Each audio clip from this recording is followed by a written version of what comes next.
It's an opportunity for Memphis to bounce back after a bad loss against UCF a week ago, while their American Conference foes, UConn, trying to bounce back themselves. They've had some close losses, maybe an upset tonight.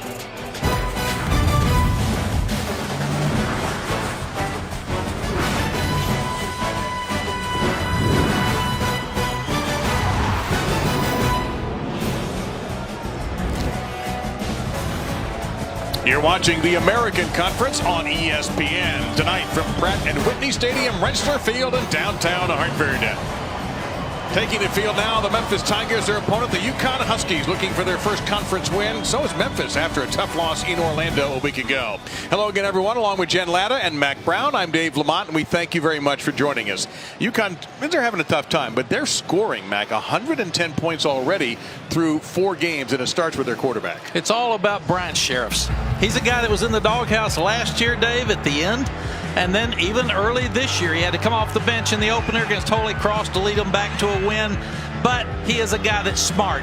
He's tough. He's become a great leader for them, and he's learning the new playbook, and he's getting better each week. He's not trying to win the game himself. He's just a guy trying to get the ball in the right place. He's had back-to-back 400-yard games. And we know Memphis can score some points. They have a fine quarterback in Riley Ferguson, and what a target he has in Anthony Miller. Yeah, we've got a real story in Anthony Miller. Here's a guy that didn't have any offers out of high school. He was a preferred walk-on. His mom even told Coach Dickey, the assistant coach that recruited him, you better give him a chance. Well, not only did he get a chance, now he's a record-breaking superstar. He's fast, he's quick, he can jump, he can catch. He's so good in open field that he's like a puff of smoke because they can't tackle him. And would you believe he was a walk-on? No offers? No. How's that possible? Well, it just shows you that coaches don't always know what they're doing in recruiting. May I say. With some exceptions, of course. With some exceptions. UConn won the toss, and UConn will receive. They're in the home blues with a little red, and Memphis brings out the tiger stripe pants tonight for this American Conference matchup. Let's just put it this way, Dave. I'm glad I wasn't the one that missed him. Exactly. Because a lot of people did. He's a good player.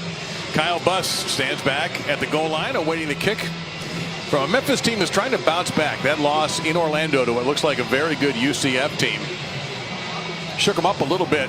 At times they pressed in that game, and that only made matters worse, but they felt like they bounced back very nicely this week and very quickly at practice for head coach Mike Norvell and his staff. Randy Edsall back on the sideline for UConn. We'll have more on his return to a place that he put on the college football map several years ago. We are finally ready to begin. This is returnable for Buss at the 5. Gets one block, gets outside the 20-yard line, and he'll be stopped shy of the 25-yard line. So we'll get our first look at Bryant Sheriffs in a moment. But first, let's get our first look at Jen Latta. Jen? Well, hey there, guys. There were 2,188 days from the time that Randy Edsall left UConn till the time he returned. He said not a lot really changed in those 6 years. He still parks in the same spot in the garage, still goes to the same office, and actually, he left something from his first tenure at UConn. He was packing his office. He found this paperweight sitting on the refrigerator. It's a monogram paperweight, guys. It was actually his. He tells us it feels like home, and a lot of the office staff was the same. He said that's a huge benefit because he didn't have to teach people new tricks. They knew who he was. They knew what he wanted. Coach, how much of a benefit is that when you're starting with a program? So Randy Edsall, you take a look at him there. He left UConn following the Fiesta Bowl, and then went to the University of Maryland, was released in the middle of the 2015 season, spent some time with the Lions as he watches his team on 2nd down and 9, and they will get a first down with Quavon Skanes, number 19, getting outside the 35 to the 36-yard line. That's a gain of a dozen. And Jen, that's a great story. It's really important that the head coach comes in. He's got some familiarity. He's comfortable with staff. He's comfortable with what's going on. It was a stable program when he left, and I'm sure he'll get it back. They have not had a winning record since he left. As we take a look at somebody who understands the ups and downs of UConn football quite well, Bryant Sheriffs, out of Jefferson, Georgia, graduate. He'll have Arkel Newsome now, number 22 in the backfield, who's an excellent receiver out of that backfield. He'll get a handoff here, pop through. And Newsome into Memphis territory. He might have a chance to score. He'll tie her up the sideline to the 5. And is it a touchdown? Yes!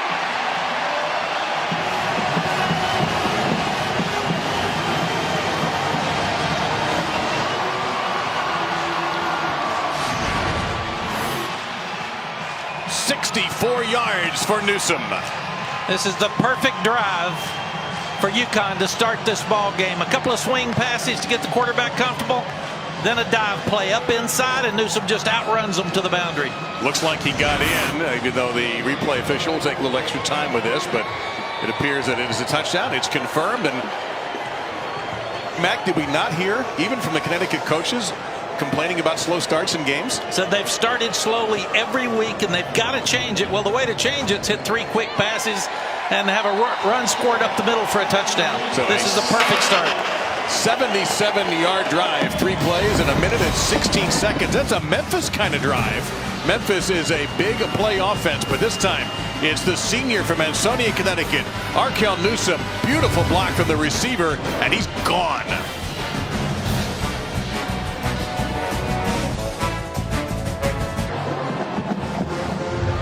Arkel Newsome just busted a 64-yard touchdown run on the Memphis defense. Stat of the day, his yards per carry coming in, 1.7.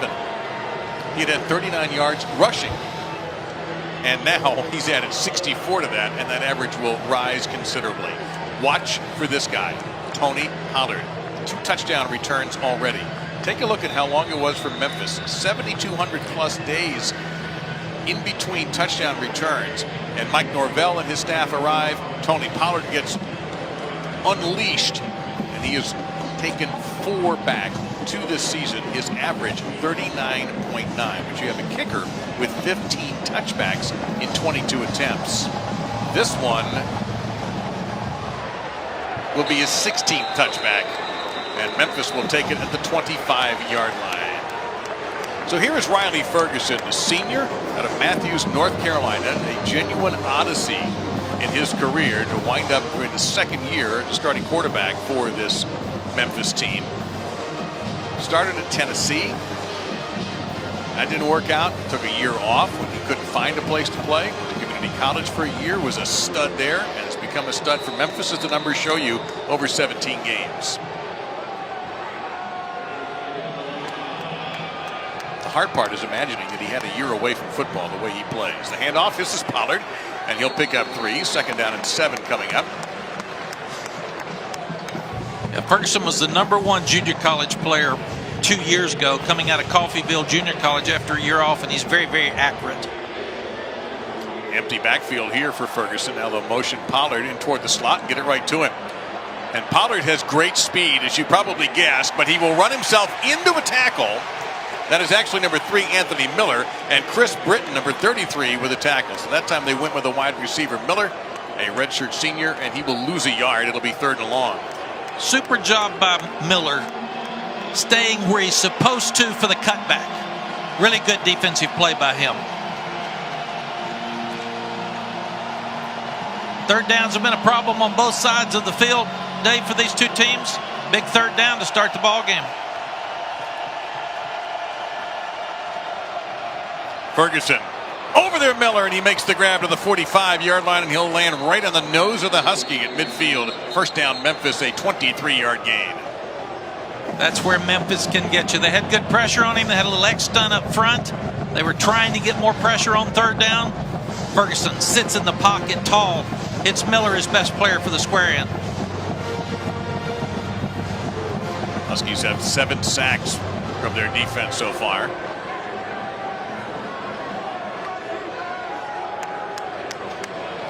Henderson in motion on the jet sweep. He'll get cut down after 8-yard pickup. Solid gain that time for the sophomore. They will not have Memphis Patrick Taylor available tonight. A very good running back, a sophomore. So you'll see a lot of number 8 Henderson and number 28 Norland Dorcius, who's finally healthy after a slow start. Memphis is doing a lot on the edge to try to utilize their speed against the slower secondary from UConn. Memphis finally gets their personnel squared away. They had too many men on the field for a moment. Fake to Henderson. Ferguson in trouble. Can he get away? He can, and he'll throw it away. There is a receiver in the area. Ferguson just slung that one. 3rd down and 2 coming up. It's really good pressure. He came from the corner. He was untouched, and Fort is a young guy that they're really excited about. He's got to keep contained. He took his shot. Give Ferguson credit for not taking the sack and throwing the ball away. Henderson is the tailback here. Rolling right. Caught. First down and a lot more for the Tigers. John Pop Williams with the grab and a dozen yards on the pickup. First down to the 30-yard line for the Tigers. Memphis coaches were concerned about third downs and staying on the field. They've got a consistent drive going here the first time they've touched the ball. This time Ferguson. That's a run-pass option, the classic definition of, and the ball is dropped. Incomplete there by Williams to the 27-yard line. Second down and 10. Ferguson there, Mac, flirted with going over the line of scrimmage.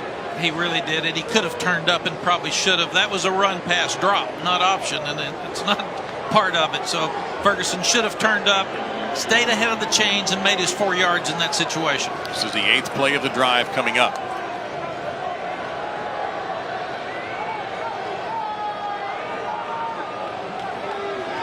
Fake to Henderson. Ferguson to the middle, incomplete.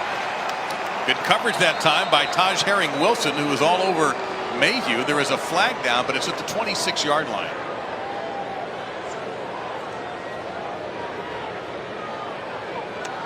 And that's going to go against Memphis. Looks like we're going to get an eligible man downfield. Our referee, by the way, is Tracy Jones. Just making sure what wants to do. An eligible receiver downfield offense, number 71. The penalty is declined. Third down. Start Gabe Kuhn, a redshirt senior. The penalty is declined. Sets up third 10. Yeah, it often happens with a run pass option, but very seldom when you're throwing a slant are you going to have a guy downfield. They still fake the run, but he turns it loose on the slant. You can only be 3 to 4 yards downfield. It's a tough call against Memphis. Pressure, Ferguson down the middle, and it's caught down to the 5 and into the end zone. Touchdown for the Tigers. And the catch made by Memphis's number 5, Sean Dykes. The second string tight end. That's a 30-yarder for Dykes' first touchdown of the season.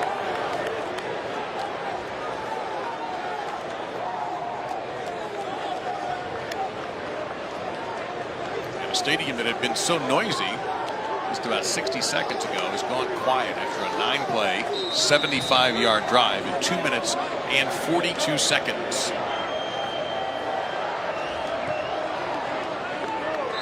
And just like that, we kind of anticipated an offensive show tonight, and we might be getting that from two quarterbacks, experienced seniors.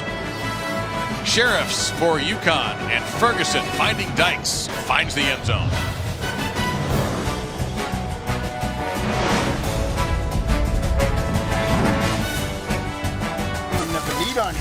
ESPN College Football, brought to you by AT&T. UConn,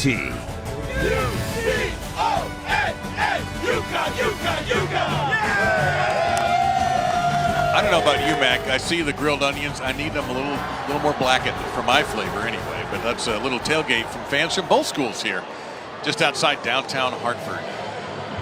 7-7 in this one. We've had UConn with a 77-yard touchdown drive. Memphis then countered 9 plays, 75 yards in this American Conference. Still, both teams looking for their first win in conference. Memphis picked by the media to win the West in the American. We have two young defenses that have some communications issues, so they've got to work through those tonight. There's a lot of speed on the field for both teams, offensively. Offensively, both these teams are very, very potent. This is Buss.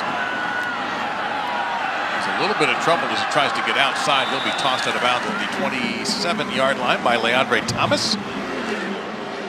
Want to remind you about Saturday, Paul Bunyan Trophy on the line at the Big House. Michigan State and 7th-ranked Michigan. 7:30 Eastern, 4:30 Pacific on ABC. Streaming live, of course, on the ESPN app. Presented by Wells Fargo is this traditional matchup, Michigan State versus Michigan. McCorn now the quarterback for Jim Harbaugh. This will be a lot of fun. Spartans have done very well lately. Arkell Newsom, who ran the 64-yarder, stays in a tailback as Sheriff stripped back to pass and has all sorts of time. Finally on the run, guns it deep down the field, and an intended receiver was Tyreek Beals, but we have a flag down the 35-yard line. Jannard Avery, get used to hearing that name, number 6 in white, putting the pressure on Sheriffs. When quarterbacks scramble. Ineligible downfield, offense, number 77. 5-yard penalty, first down. When quarterbacks scramble, offensive linemen lose the launch point for the quarterback. They're not sure where he is. They think he may run, so they have a tendency to get downfield too far. Mac, is there typically a code word that gets yelled out when something like that happens and a play breaks down so everybody knows? No, because you can't hear it. You just got to feel the quarterback. And Bryant's a guy that's going to run around tonight, so they're going to have to be patient and try to help him. First down and 15. We've got 2 of those man downfield penalties already in this opening quarter. Again, a good pocket for Sheriff. Now it collapses, and he's taken down at the 21-yard line. Christian Johnson, number 15, out of Memphis, a redshirt senior with a sack. It's a loss of 2. The sack comes over number 74, Ryan Vandemark, and he's going to be a great player, but he's a true freshman. He's 265 pounds and just didn't have enough body weight and strength right now to keep Johnson out of the backfield and keep him from punishing the quarterback. Newsom stays in. Again, he's a great weapon out of the backfield for UConn. 15 catches, and he averages almost 21 yards per catch.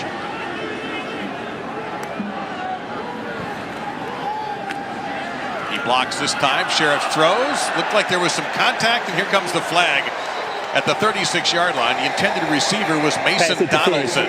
Defense, number 22, automatic, first down. And that was an easy call for this officiating crew.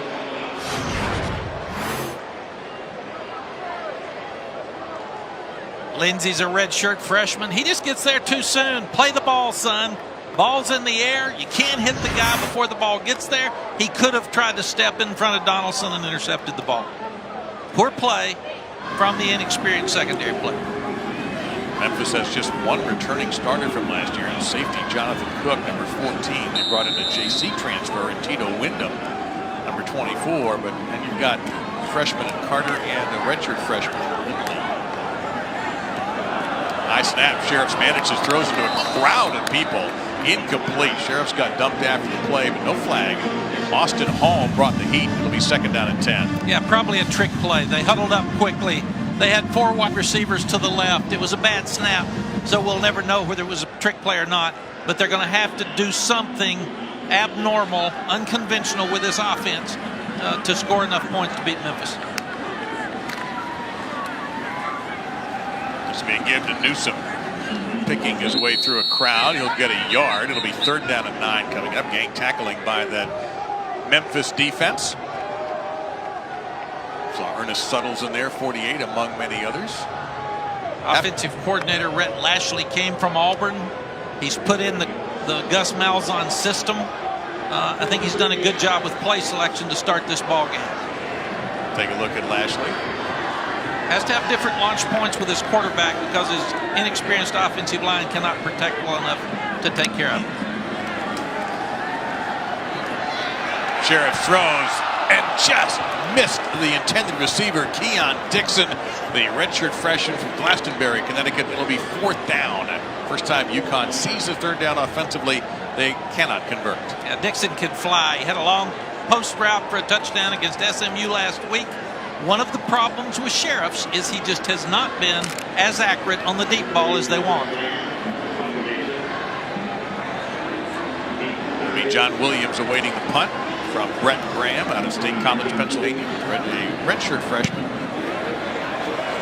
Pretty good kick, a little wobble on it.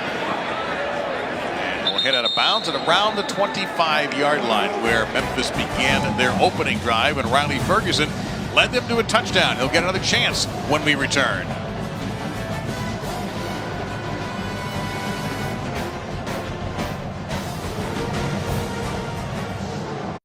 All ESPN coverage is streaming live on the ESPN app.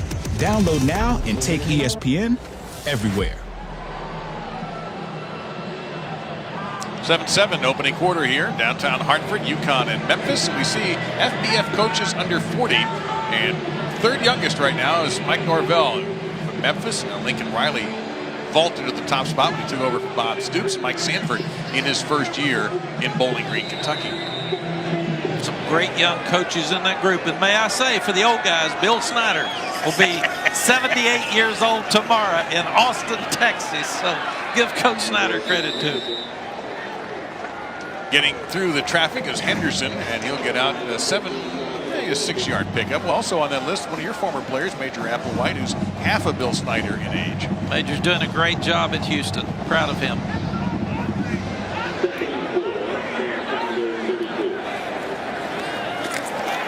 One more time, and this time UConn ready to handle that sweep. Pollard brought down by the very aggressive Vontae Diggs, the senior out of Downers Grove, Illinois, that loses the 6 they just gained. It's 3rd down and 10. Yeah, negative plays were what the Memphis coaches talked about trying to get rid of, trying to avoid. They get plays on 1st down. Really bad play there to put them in a 3rd and long. And they are 3 out of 3, 3rd down tonight.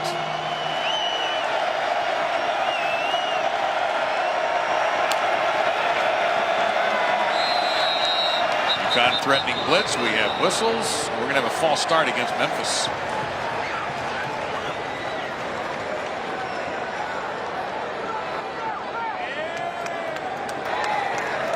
False start. Offense, number 3, 5-yard penalty, 3rd down. You don't very often see that on a receiver. 3rd down defense has been a real problem for the Husky defense. So this will be interesting. Looks like they're going to play with a 3-man rush, and they're doing that because they're going to try to keep people in the field, play zone, make them throw the ball underneath the chains.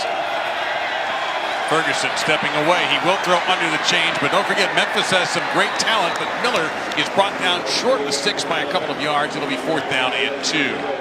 Perfect defensive call for Connecticut. Keep him in front of you. All you needed to do was make them punt. Memphis will bring out punter Spencer Smith, who led the American last year in punting. And you've got Jordan Swan, number 30, who's averaging almost 9 yards a return. That's very good for the Huskies. The rugby-style rip. Line drive here. Swan will catch up and get, and he did not maintain any kind of possession, and that ball goes out of bounds. And it's going to be UConn ball. Memphis could not fall on it inbounds. And Austin Hall, number 25, was not able to get it to the 15-yard line and keep it in. This was a tremendous punt.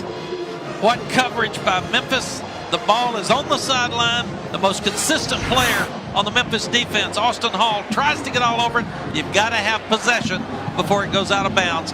Ball goes back to Connecticut. Lucky break for Connecticut. It ends up being plus 52 for Memphis there. I think that was Pollard on the hit. And a clean hit, by the way, as Swan did not make a fair catch.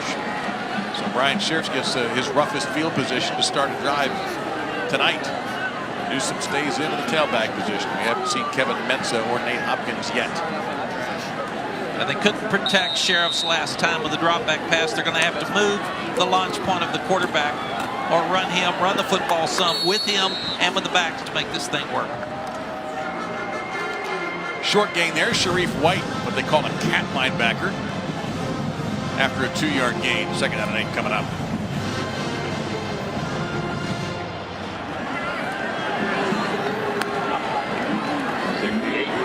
Run, oh, he fakes it, run pass option down the middle, wide open to the 30, 25-yard line. Tyler Davis.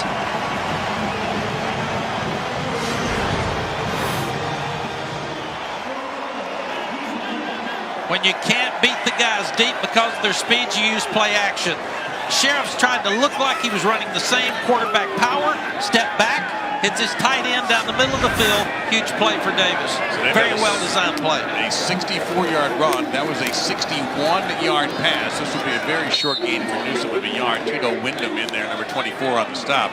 A junior college transfer he mentioned out of Northwest Mississippi, CC.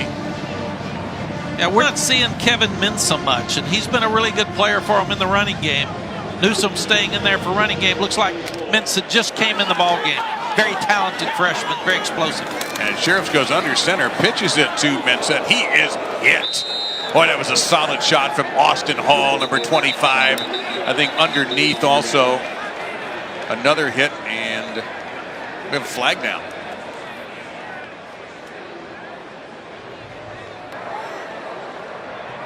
No foul. Targeting.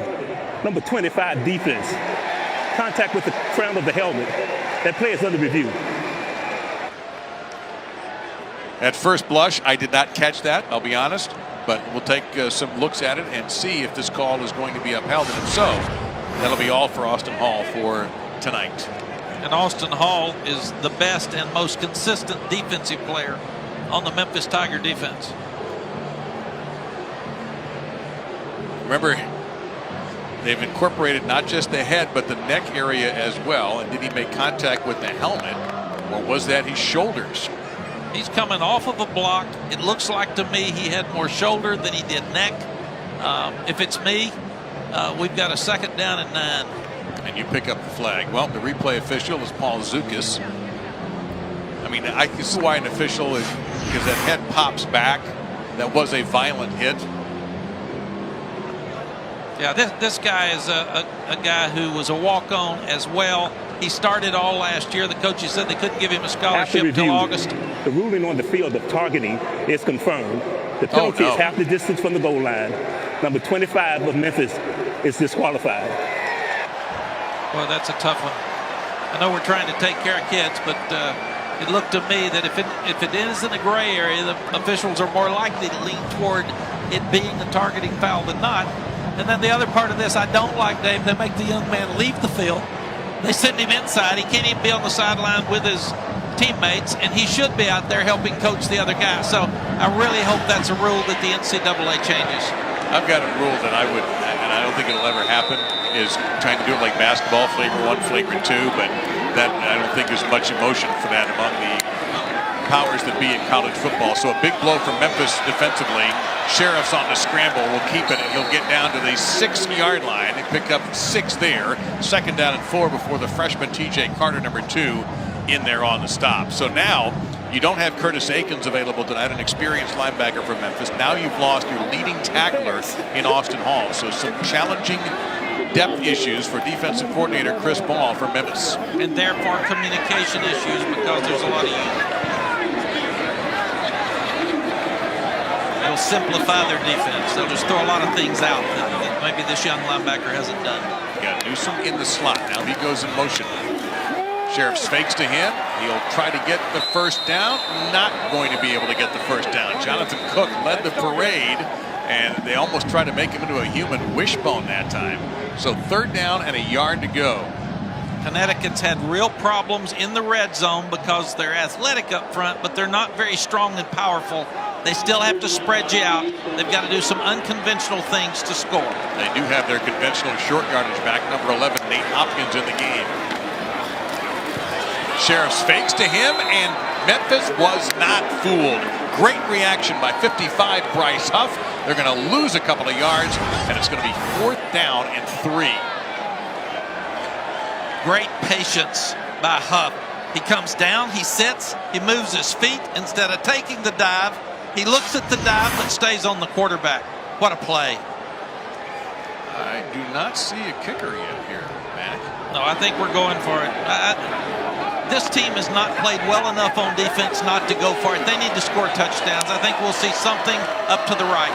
They need 3 for the 1st down, 5 for the touchdown. Sheriff's running toward the edge, has to throw, does in traffic, and it is incomplete. Memphis will hold.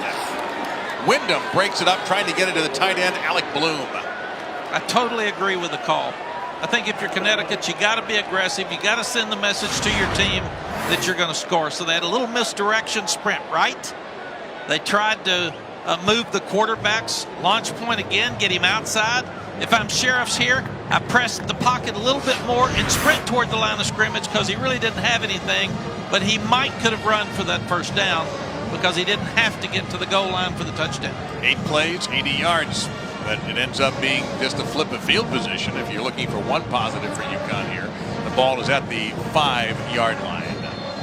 Well, the ESPN app is a fan's best friend. Stream every ESPN and ABC college football game live at home or on the go with access to scores, news, highlights all season long. Download the ESPN app and start streaming now.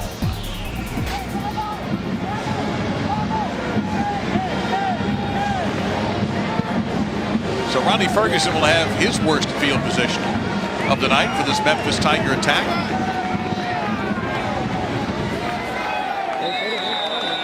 And Dorland Dorcius is in, number 28 of the tailback position. He'll get it here, and Dorcius gets about the 7-yard line, a couple of yards there. 2nd and 8 coming up. Dorcius has barely played this year. Missed a couple of games, played a little bit in the 3rd game. We have a flag down now at the 14-yard line.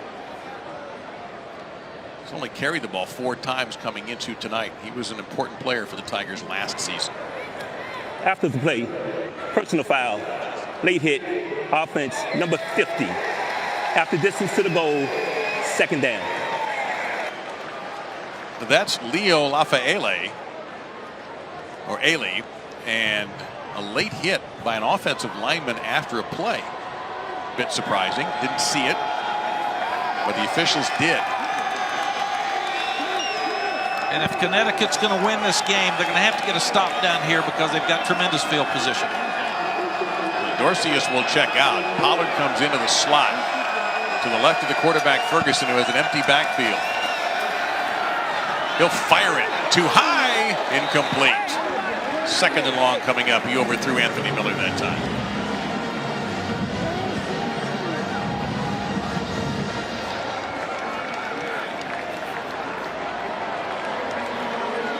So it's actually 3rd down and 11. This is a huge down if you're on defense for Connecticut. Looks like they're going to play a 3-man rush again. Play zone. Try to keep the guy in front of you and keep him in front of the chains and get really good field position after the kick. Going to go wide, and they are not going to get anywhere near the 1st down marker. Pollard paying a heavy price with a big hit at the 10-yard line by Junior Joseph, a fantastic middle linebacker for this Huskies defense. And so Spencer Smith will come out and he'll try to root it out. Well, and people would ask, why did Norvell run a speed sweep on 3rd down and 13 backed up? It's to be smart and safe. Riley Ferguson had just thrown a high throw. You don't need a turnover. Punt the ball and play defense. And so we're actually seeing Nick Jacobs, number 47, the other punter from Memphis, and we have another flag down in the end zone. Substitution infraction. 12 players in formation, offense. Half the distance to the goal, 4th down. But Memphis is a little off their pins right now. That's 5 penalties already as we're a little bit more than 3 minutes remaining in this opening quarter, and it's going to make it even more difficult for Nick Jacobs. He is normally their short punter who shows up around midfield. Now he has almost no room to punt with.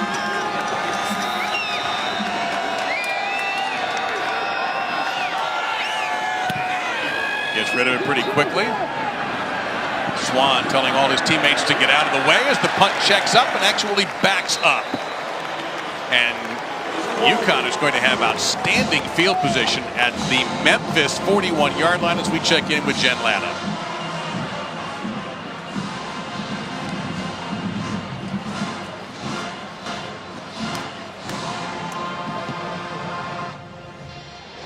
All right, we apologize. We had an issue with Jen's mic. We'll get back to her as soon as we can. So they did play the field position game, Mac, and it appears at the moment to be working. Yes, Connecticut needed to come out, play well to start this game and put pressure on a Memphis team that's frustrated after last week's loss. They'll pitch it to Dixon, and Dixon doing some nice running in traffic will get very close to the 1st down.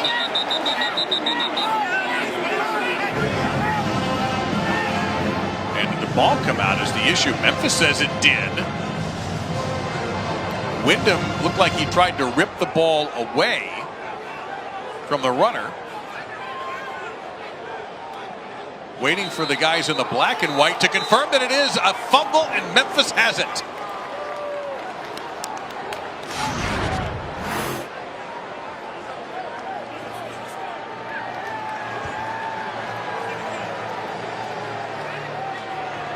You've got to carry the ball high and tight.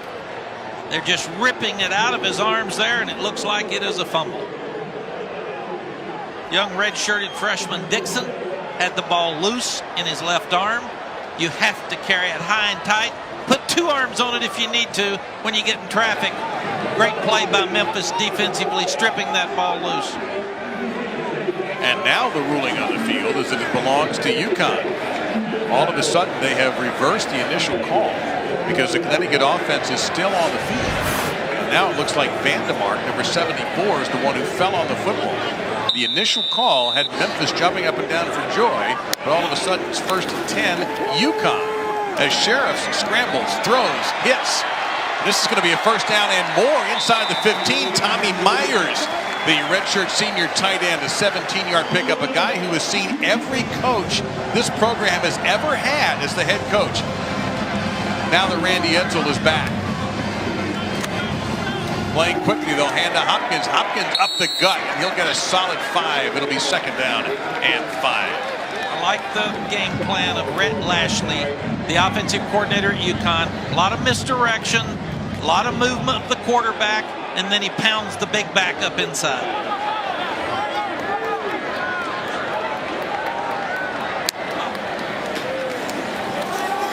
Hopkins again to the 6. 3rd down and 2. Tim Hart, middle linebacker, number 35, making the stop. It's the head coach's call whether you try to have 2 more downs to make this first down and get 6 points, or if you kick the field goal if you come up short. I think once again Connecticut goes for the score. It went down, got to the 5-yard line, needed 3 yards for a first down, went for it on 4th, did not make it. A lot of different formations. Sheriffs will keep. He's short again. I don't think he gained anything. So here we go. John Tate on the stop. It's 4th down. They need barely 2. Those coaches decided yesterday that they were going to go for touchdowns and not field goals. They're not talking about it right now. They've already missed one. They know Memphis is going to score some points. They need to score a touchdown. So they bring in 2 tight ends, Bloom and Myers, to help block, perhaps for Hopkins. It is Hopkins. He's rejected. Based on the spot of the official at the bottom of your screens, he didn't make it. The official on the far side is a little bit closer to the first down marker. White was in there on the stop for Memphis. Now, they already thought they got the ball once on a fumble call that was overturned. They've got misdirection again in their backfield to try to get the Memphis defense to lose their eye discipline, get a little bit soft outside so Hopkins can run up inside for the first down. The ruling on the field is a first down. They're saying he got to the 4-yard line.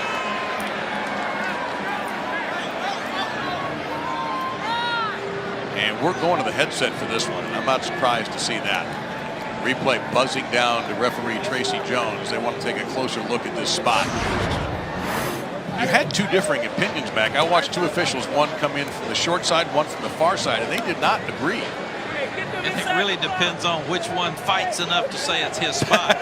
I thought he initially made it, and then when I saw the official coming in from the left side boundary, it looked like it was inches short. Hopkins is a big, strong back. White steps up in the hole. It's a collision. Maybe the thrust of the football is the difference here. Remind everybody the ruling on the field is a first down and goal from about the 4-yard line. So I'm not sure that's enough evidence to overturn that call. It's huge that they called After it a first review, down the on the ruling on the field. field of a first down stands. 1st and goal. They will very seldomly overturn a call that you don't have better angles than that. They'll trust the official's decision on the field and go for it. Good call by Randy Edsall. They missed on the 4th down before. They came back, being aggressive with his team right now, trying to send a message. We're not coming out here to kick field goals. We're coming to win the game. Now, that's a great point you made. They knew about this yesterday. They might have known about it 3 days ago what they were going to do in these situations here. Sheriffs now with a freshman announced. Hands to Hopkins, who is short of the goal line, say the officials. This time they both agree. He's going to be maybe just a little bit inside the 1 with Avery and Goodson on the stop. Hopkins is their big short yardage goal line guy, downhill guy. He's going north and south. Hopkins again to the goal line. This time he is in. Touchdown, UConn.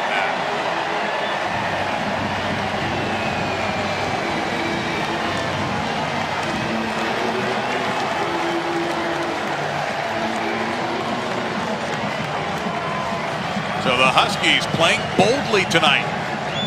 Looking for their first win in conference play this season. They take a 13-7 lead. Just another power play up inside with some misdirection on the outside, looking like a screen. Really good cut by Hopkins. Plants that foot, turns up inside. Lopez wins and he scores. 8 plays, 41 yards in 2 minutes and 40 seconds. Key moments on this drive. We have a flag down, so this point after try will not count. False start. Offense, number 90. 5-yard penalty. Retry. But at the moment where Memphis first thought they had a fumble recovered, and it was not the case, UConn ended up getting that ball. And then, of course, you had the replay upholding a close first down call and allowing UConn then to take a couple more plays to punch in the touchdown to regain the lead, their second lead of the night. And if you're Mike Norvell in Memphis, you're a little concerned that you're missing some really good opportunities. The punt that slid out of bounds when Hall couldn't keep it.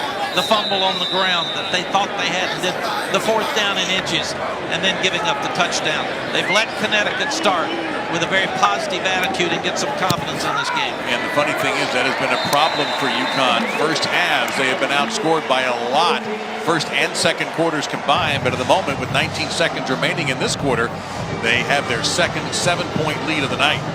When we would go on the road as a head coach, I would say, don't let the other team get excited. You've got to put it out early. You take over. You have the momentum. You never wanted a team that was losing to feel good about themselves. And right now, we've got a Connecticut team that's excited by their offense, keeping their defense off the field. And this defense is going to play lights out. Got to come back and answer if you're Mike Norvell. To mention at the top of the show, after a tough loss in Orlando the other day of the week, he felt his team rebounded very quickly, even as early as Monday, with a refocus for this game. It's only one conference loss, certainly doesn't ruin you for the season, but a second one would be damaging, especially in what appears to be a really competitive year in the American, with both the Florida schools looking very solid early on here, USF and UCF. You always have to keep an eye out for Navy. They're strong. So the conference appears to be wide open this year. Tony Pollard, standing on the C in UConn, is a game changer. That's if he gets a chance, and he wants this one from about 4 yards deep. Pollard to the 20, Pollard to the 25, 30. Can the kicker get him? He does.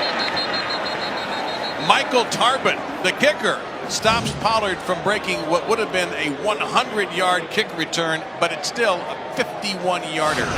Don't kick it to a guy that makes a living returning kicks for touchdowns. Kick it to a big guy. Kick it to a high number. Don't kick it to number 1, who has 4 kickoff returns in his career for touchdowns and 2 this year. Well, that was pretty bold, though, taking it as deeply as he did. Wasn't a bad He kick. can be bold. He's got a good resume. That is true. He may make a living doing this. But that's the last time he kicked it. So at the 45-yard line, Dorcius is the tailback. We've got 11 seconds remaining in this quarter. Memphis trailing by 7. Ferguson play action fake. He wanted to go deep. He's going to scramble and fire. Out of bounds. 4 seconds remaining in the quarter. Pressure that time from Cole Ormsby. Flushed him out. Different attitude out of the Connecticut defense than we've seen in any of the games that we watch coming into this game. They're playing with more confidence. They're playing with a bigger pep in their step, and they're stopping Memphis. Ferguson, 5 out of 10, 76 yards. Had 4 interceptions against him last week by the Knights. We'll go long out to Sidorcius. And he'll get a yard, but that UConn defense is swarming, and as Mac mentioned, looks to be playing with a great deal of confidence as Diggs and Fort in there on the stop. 1 quarter down here in Hartford, and as the Huskies on top of Memphis 14-7, doing it with big plays and a confident offensive approach going for it on 4th downs.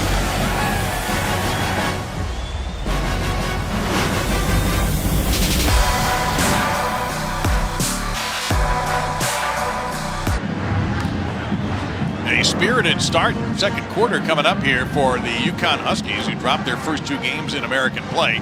Just have the 1 win over Holy Cross this year, while Memphis claimed UCLA in what has become their annual 11 a.m. trap that they have at the Liberty Bowl. 3 straight years they've beaten a ranked opponent in an 11 a.m. Central Time starting game. This time it was UCLA. Well, they lost their last game to UCF. They're on the short end here, facing 3rd down and long with Henderson the tailback. Ferguson in some trouble off the back foot. Oh my goodness, what a beautiful catch by Miller, and it's a first down, 34-yard line. Walk on the superstar. Connecticut brought the house. They brought them all. Tremendous pressure on Riley Ferguson. He just slings it out there. Anthony Miller, one-hand catch, knows where the sticks is. He turns it up for the first. And they quickly go back out to Miller on the far side. He's going to get inside the 30-yard line, stayed in bounds. They're going to mark him at the 27-yard line before Jamar Summers pushed him out. You get in trouble, you go fast, and you get the ball to your best players. They've given it to Miller quickly. He's got Pollard and Henderson in there now. Next to him is Ferguson.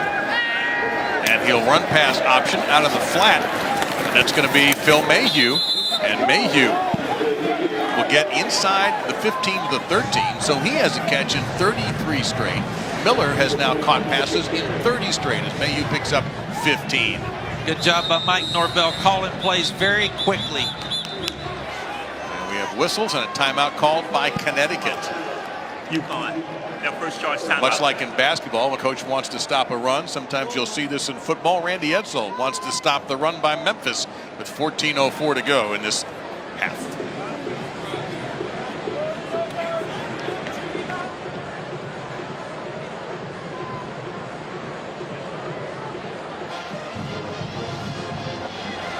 I mentioned Anthony Miller has 30 games with a catch, 33 for Phil Mayhew. He just elongated that on the last play. They got some work to do, though, to catch Duke Calhoun. 49. And since Miller and Mayhew are seniors, they're not going to catch him. 1st and 10. Memphis on the move after the UConn timeout. Huskies have 2 remaining in this half. And we have flags. This play nullified by a penalty. False start. Offense, number 50. 5-yard penalty. First down. 6 penalties on the Tigers in this game.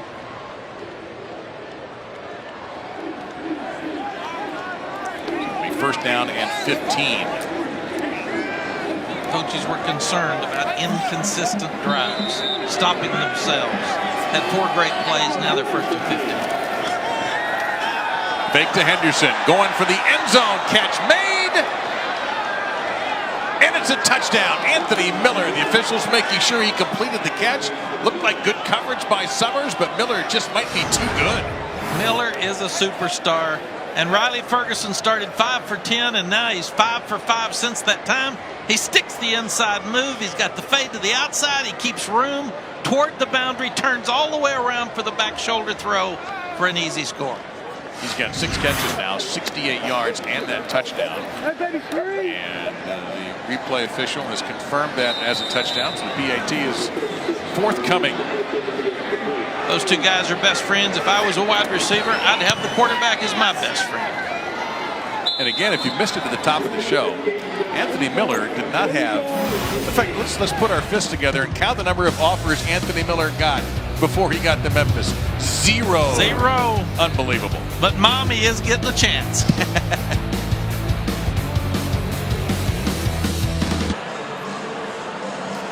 Redshirt senior Tommy Myers has UConn in his blood, guys. His mother, Peggy Walsh, was the leading scorer and rebounder on the first of Gino Auriemma's women's basketball teams right here at UConn.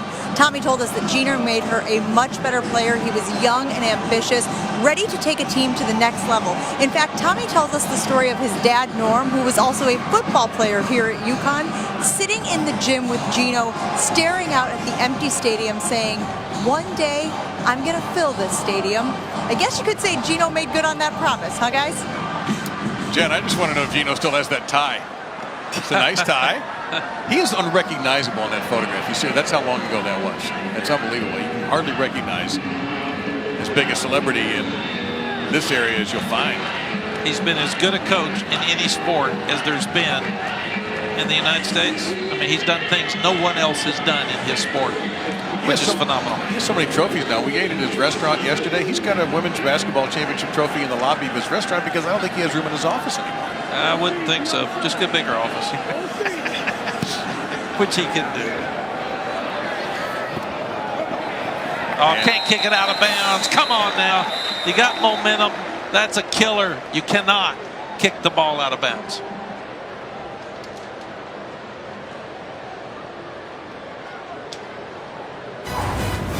ESPN College Football, brought to you by Nissan, premier partner of the Heisman Trophy.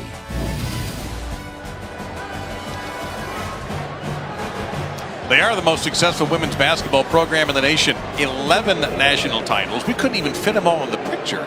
And a record 4 titles in a row from 13 to 16. They have reached the Final Four in 10 straight seasons, 18 overall. And they had that win streak that went to 111 consecutive games.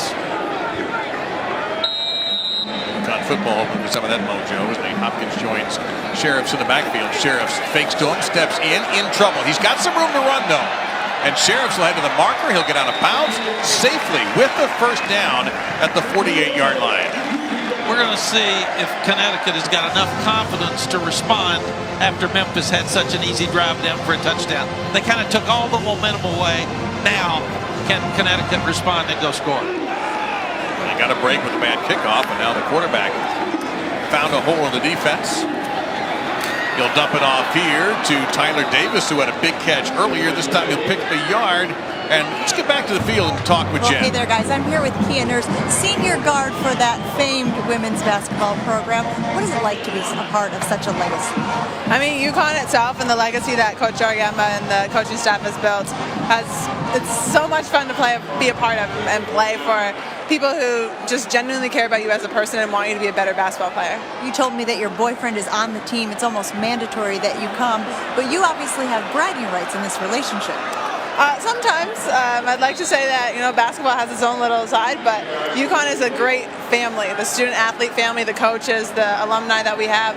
It's a great place to be. It's a great place to get involved in the community, and the games are always fun to come to. And of course, Kia, very happy with the way this game is going so far, guys. 3rd down and 8. Thank you, Jen and Kia, very much. And yes, UConn has been going toe-to-toe with this Memphis team that comes in 3-1. Great answer by Kia on bragging rights. Smart woman. Yes, she is. Pressure from the backside. Sheriffs gets rid of it, and it's going to be incomplete. Trying to get it to Donaldson. Lindley was in coverage, and it'll be 4th down. In coaching, we have a thing called hidden yards. And when you kick the ball out of bounds and give Memphis the ball at the 35-yard line, it gives them an opportunity to think about pressure on the quarterback, because Connecticut's sitting here, and they actually thought about going for this 4th down because of field position. Now they'll back Memphis up with a really good kick here.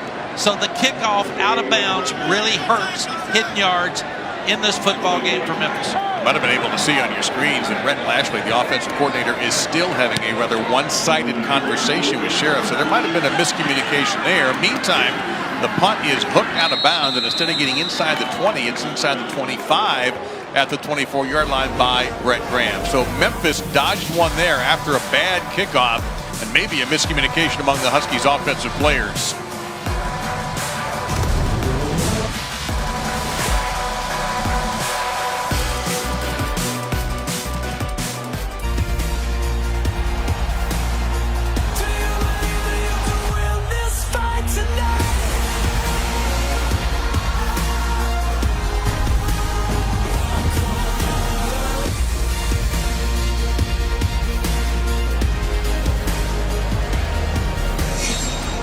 I think you're going to pretty much have to watch both of those games. Can Miami finally beat Florida State, a supposedly down FSU team, and can anybody do anything against Alabama, are your plot lines for tomorrow. Now 1st and 10, Ferguson, long throw, catch made by Mayhew, and that'll be a 1st down at around the 37-yard line. That is a really good arm by Ferguson. Very impressive throw going to his left as well.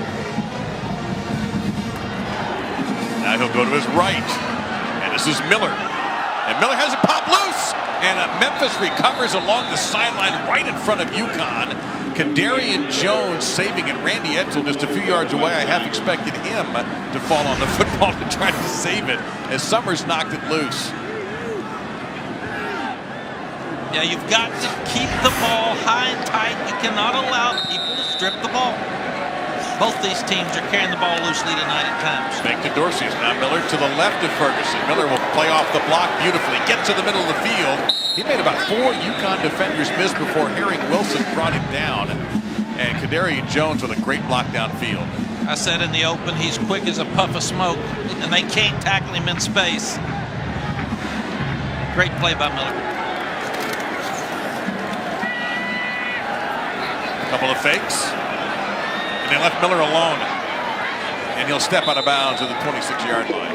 Let me throw a pro name at you. I mentioned this to me. Just looking at the body type, the intensity of the talent, do I see another potential Steve Smith senior type player? A guy with strong hands? Absolutely. And that play by Ferguson, he had so much patience. He looked at Miller. He looked downfield. He came back and took it out to Miller. And you've got a young secondary that can't cover that type run-pass option play when it's executed like that. Miller takes a little break. Now we'll try the same thing with Pollard. That play a little off the mark that time. The throw just a little bit off. Terry was in coverage. That'll be 2nd down and 10 coming up. You can see that Memphis is spreading it out. They're running run-pass option. They're running quick screens. They're trying to get a lesser talented secondary and inexperienced secondary from Connecticut to have to tackle those good players in space. Garcias remains the tailback here for the Tigers. He'll get it, and he gets a good burst through the line to pick up 7 of the 19 before Diggs brings him down, number 13. So here comes 3rd down and 3. Now you got to start thinking, listen, Connecticut can't be the only team to go for it on 4th downs if it's close. If Memphis doesn't make it here, we'll see what the philosophy is. I think we see 4 downs. Ferguson fires. Not going to have to worry about it. Catch is made at the 11-yard line by DeMonte Coxie. And here is a player that the Memphis coaching staff is really happy with, number 10 in white. He's a guy that actually signed with LSU. Academically, he couldn't get in school, had the red shirt at Memphis. They think this guy has got a super future ahead of him. 6'3", long, tall guy. Dorcius off the left side of the line. You see the strength of Dorcius as he'll pick up 5 there to the 6-yard line. Diggs and Herring Wilson in there on the stop. I like the play selection by Mike Norvell in this drive. Spread them out, spread them out, spread them out. Pound them with Dorcius, the big back. Again, Dorcius spinning and fighting, but this time he runs right into a red, white, and blue wall. Number 11, Junior Joseph, Pennsylvania native, part of the leadership council for this UConn team, makes the stop. Here's 3rd down and a couple. 10th play of the drive coming up. That is something Memphis coaches said they wanted to see some sustained drives tonight. They're getting one right now. Memphis Memphis will take a timeout. They have 2 remaining, 9:26 left in this half. So Mike Norvell and his offensive coordinator, Darryl Dickey, a veteran. You've known Darryl and his father, his whole family practically for a long time. Yes, Jimmy Dickey was one of the great defensive coordinators in our country, and then he became the head coach at Kansas State. Darryl was his young quarterback, redshirted the whole team, and took them to one of their first bowls in many years. Hey, we got a big event coming up Saturday on game day. Would you believe it's time for number 300 for Coach? Coach Corso is unbelievable. He's just a... I'll grab you if you pick the wrong. College Game Day, built by the Home Depot, live from Fort Worth. Tomorrow, 9 a.m. on ESPN.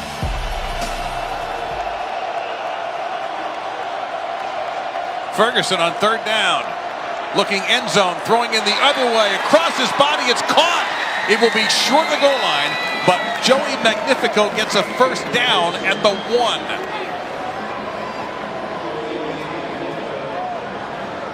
Herring Wilson kept Magnifico out of the end zone, and he comes up, Magnifico just a little bit limping around, but he's going to stay in. That was a really foolish throw that worked. It was a long throw off the wrong foot, but it worked indeed. That doesn't work, and a flag comes in at the 5-yard line. Connecticut's defense stout that time. Full of Fanukazi, number 93, and Junior Joseph with the stop. Let's see what this flag is all about. It's thrown right in the middle of everybody. Number 72 and number 54. 15-yard penalty. First down. Wow, a major mistake. A chop block backing them up 15. That's a killer. These are the mistakes that have hurt Memphis. Hurt them last week. Cost them already 7 penalties. But you cannot make that mistake down around the goal line. It's easy to have happen.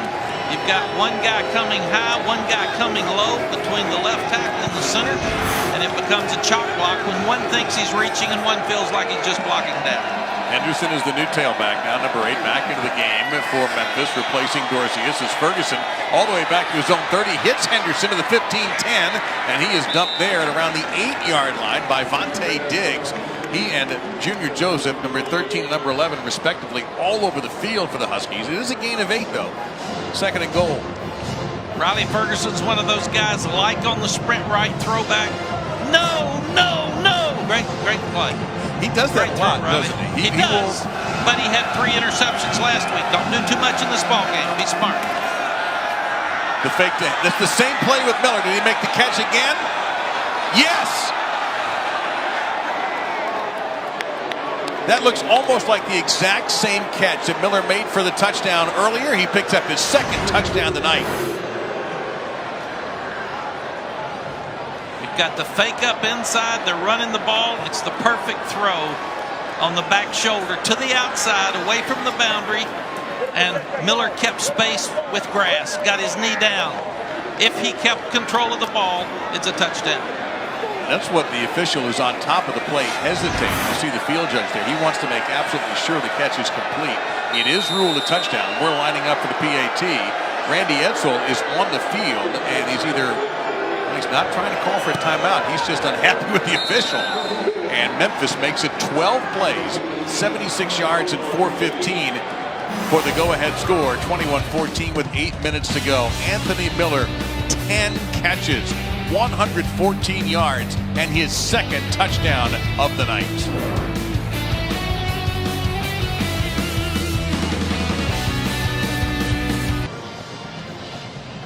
In our conversations on Thursday with the Memphis coaching staff, one of the things they wanted to avoid was short drives. Well, they've pretty much done that right here. Their 3 touchdown drives, a combination 15 plus 27 plays for their touchdown drives, and their 3 and outs. Obviously, UConn's defense stood there. They're 6 of 8 on 3rd down, Memphis. And we always hear it almost as a cliche, that you have to succeed on 3rd down to succeed in the game. But that's happened so far tonight for Memphis on offense. While UConn has struggled against a Memphis defense that had been generous on 3rd downs coming into the game, 52%. Here's Buss, and he'll take a knee. You don't say this all the time, but at the moment, Mac, at least in my opinion, a wide receiver is the dominant player in this game. Yeah, Anthony Miller is a superstar. Walk-on, non-recruited high school player to superstar. He catches it with one hand. He catches the back shoulder throw. He can run in space. He's so quick with the move that they can't cover him on the slant and on the fade. And you can tell he and Riley Ferguson have spent a lot of time together throwing that back shoulder throw. 11.4 yards per reception, a couple of scores tonight. So we'll see what Brian Sheriffs can do now as UConn tries to come from behind, and they break one with Newsom up the gut. Now the ball may have popped out. 40-yard line, fight for the football. The last time Memphis thought they had one of these, they ran off the field to celebrate and find out it wasn't their ball. Wyndham forcing the fumble again. And Connecticut keeps it. That's the 2nd time Wyndham has forced a fumble in this game. It's like Aaron McClain recovered it. Talked about guys not having the ball high and tight, meaning 1 or 2 arms on it, up hard against your chest. And defensive players in this game are ripping it out. It's twice that Memphis has ripped it out but has not been able to get on the ball. There's a 16-yard gain. Sheriff stepping up. He'll throw. Good eyes downfield. Flag is down at the 33-yard line. So is Keon Dixon. The flag was thrown at the 47-yard line in Memphis territory.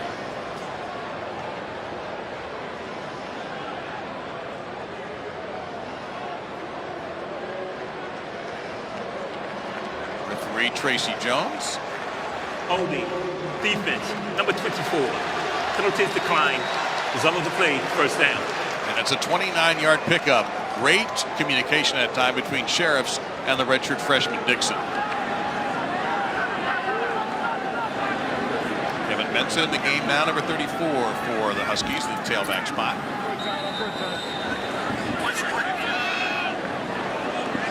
Everybody scatters. Sheriffs got wide open down the middle. Bloom into the end zone, and UConn is a point away from tying the game.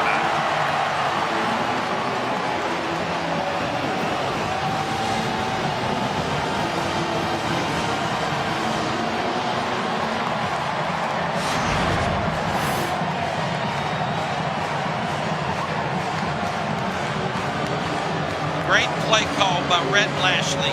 Lines them up tight. Understands Memphis has got a lot of youth and inexperience and have trouble communicating. Split out to 5 quick wides and has his tight end wide open, uncovered for a touchdown. Let's give that touchdown to Rhett Lashley, the offensive coordinator in Connecticut. Just about 5 minutes ago, he was one of the happiest people in the state of Connecticut. Upset with the way his offense had communicated.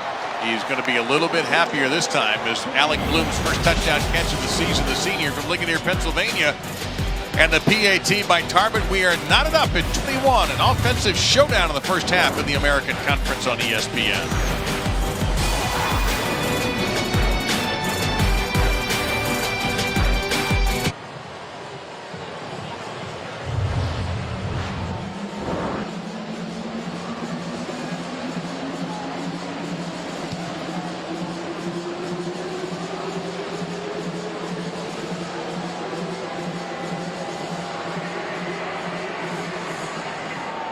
(21-21). Alec Bloom with the touchdown.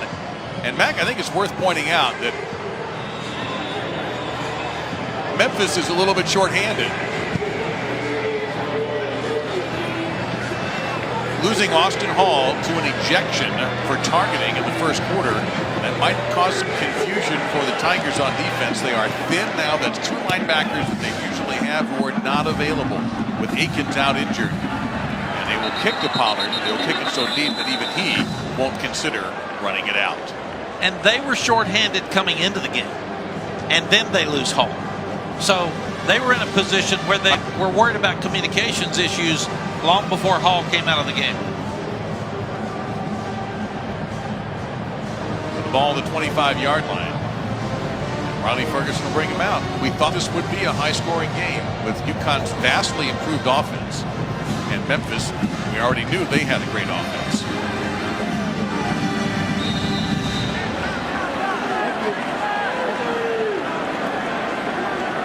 Riley Ferguson just caught fire.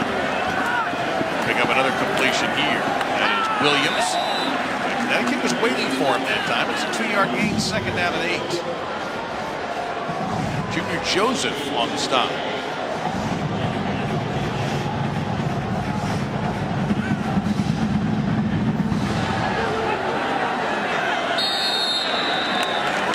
Flags down here. Second down.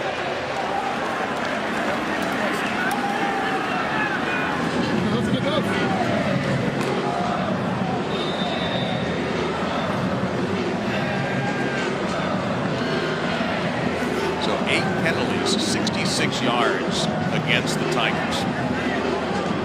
They have had a problem with that this season. Connecticut sent in a message to Memphis that we're not going away. We're going to play hard throughout the night. 25, 28, 29-yard line for the powerful running Dorland Dorcius. 5'10", 215. Powerful lower body on this redshirt senior out of New Orleans. Third down and long coming up. They need 7.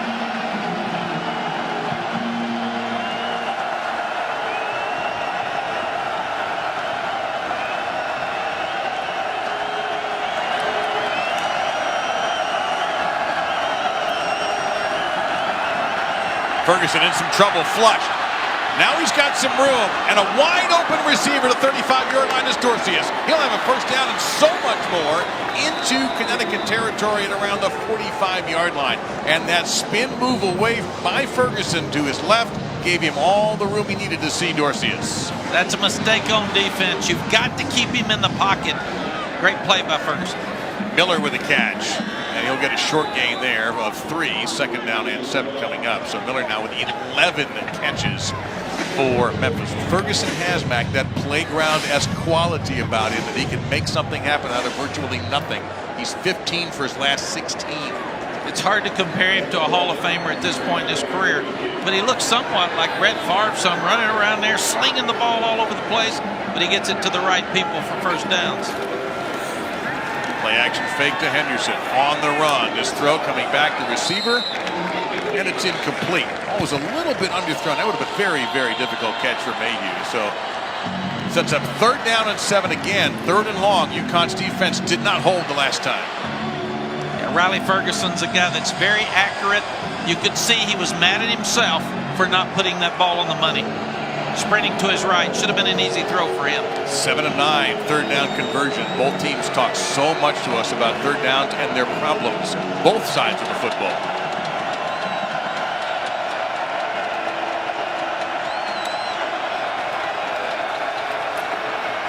Ferguson had a lot of time. The ball is dropped by Pollard. That would have been a first down at the 33-yard line. That's a surprise. So now fourth down and 7. So will Memphis bring out their short punter? And that's exactly the plan anyway with Nick Jacobs. Huge mistake by Pollard. Pressure on Ferguson. He gets the ball out of his hands quickly. It's a perfect throw in the option route for the first down. Pollard's got to make that catch. So Jacobs, who has put 5 inside the 20, this is his more traditional role here. See, he takes a little something off of it.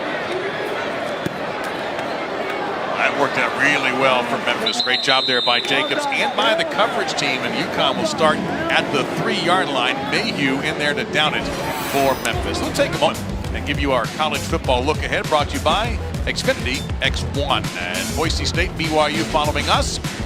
See Cedric Wilson having a great start for the Boise State Broncos. And a big day for you game day fans and for Coach 300th headgear pick. Later on, we're going to break down his picks involving your teams, Mac. And I'm looking forward to that. And then what do you think of this matchup here, Mac? Michigan State versus 7th-ranked Michigan. It's going to be fun. They don't like each other at all. And that's going to be an interception by T.J. Carter. The freshman with his 3rd pick of the year, one-on-one in coverage against Tyreek Beals. And Carter comes down with a football. First turnover for the night for either team. Carter played the ball perfectly. He's on the hip. He turns back inside. He's forcing the receiver to the boundary. Jumps up and catches the ball high. This young freshman is going to be a superstar. He has length. He has quickness, he has speed, and he played that ball perfectly for a youngster. A lot of schools were interested in him. Kind of a reverse Anthony Miller story. Miller didn't have offers. T.J. Carter had offers. Yeah, it sounded like he just walked in and took over, too. Very few freshmen walk in and start, and he did that. The last time Memphis started in Connecticut territory, they scored a touchdown. Ferguson takes a deep drop. They screen it. This is Henderson off the screen, makes one miss, and Joseph smacks him to the turf after an 8-yard pickup. When Memphis can spread the Connecticut defense out, they have trouble tackling the Memphis speed in space.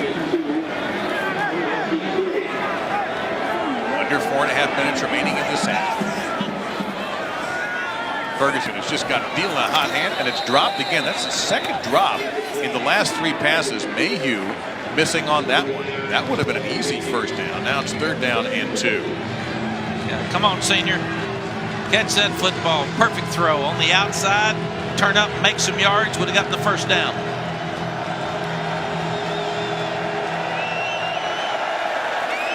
Ferguson, who can do very well from his left. Miller tried the one-handed catch that time, but good coverage by Jamar Summers. And it's now 4th down and a couple here, Mac. What do you think? Yeah, I go for this. On the last play, Ferguson They moved the pocket to his left. It's a hard throw. It would have been a hard catch because it was falling away from Miller. But here you go for it. You're in a position where you've got to make 2 yards for a first down. It's a long field goal. When a long field goal, there's a possibility it can be blocked. Go ahead, move your quarterback again, get the ball to one of your wideouts in space.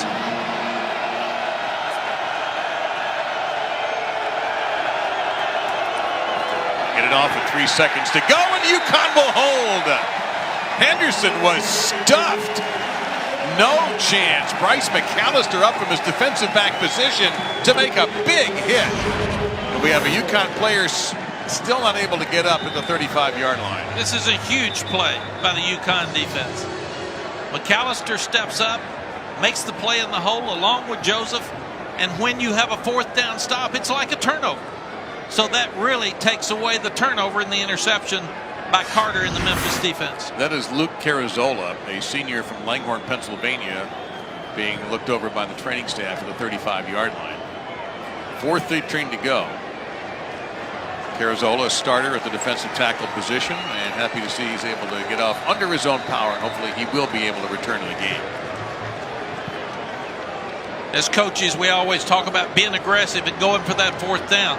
Well, you need to make them because they're not as much fun when you don't make them.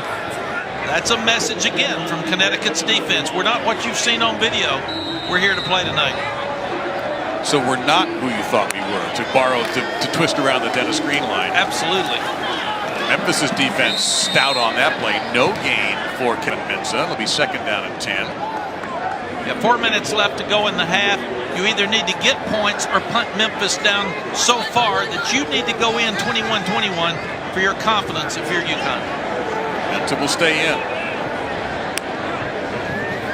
Sheriffs on the run, fires, catch made, 35-yard line, 36, that's Beals. That's going to be a 4-yard gain, maybe 5, so here comes a big 3rd down. They're going to call it 3rd and 6. Yeah, you don't want to give the ball back to Memphis with 3.5 minutes left in the half. Connecticut's 0-4 on 3rd down. This is the biggest one for them of the night.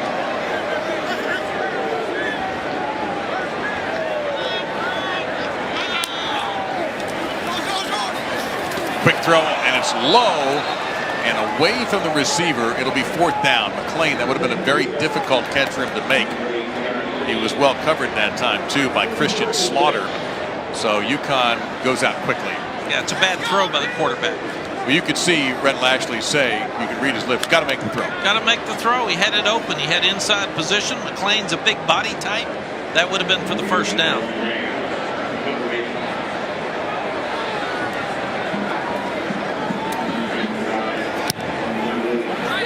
Pop Williams makes a big fair catch signal and lands on his backside at the 25-yard line. That's actually a heck of a catch. Yeah, let's check in the studio. Adnan Burke's in charge tonight. Adnan, what's up?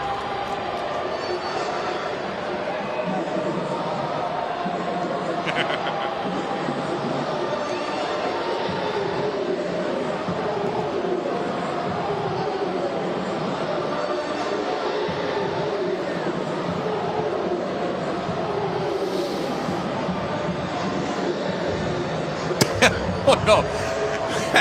And then I don't think I could do a good Denny Green impersonation. I could smack a podium pretty well, but that's be about it. I don't think I'd be doing a great man justice for trying to impersonate Denny Green. But who could ever forget? We are who they thought they were. We let them off the hook. On the jet, this is Henderson to the 33-yard line. That's a gain of 8. So both teams with 2 timeouts. Yeah, Memphis got eternity the way they move their offense to score. Plenty of time.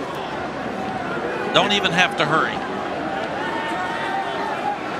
Less than 2:45 remaining in the half.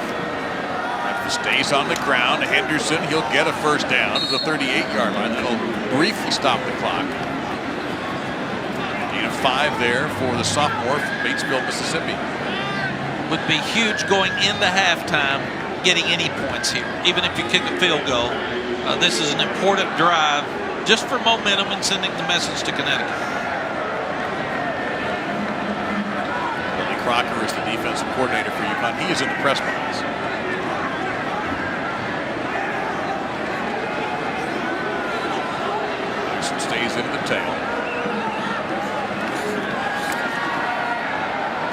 Wide open. That is Magnifico. He is cut down, but not until he gets to the 40-yard line. There was no one near him until Bryce McAllister showed up to cut him down after a 22-yard pickup. It was a zone blitz, really for a run stop on first down. They got some pressure, but Riley Ferguson stood tall, hit the tight end down the middle very easily for a first down. A lot of patience here, the Tigers, under 2 minutes now and a half. Ferguson has all sorts of room down the middle of the field, looking for Miller. Miller's got it, his third touchdown of the night.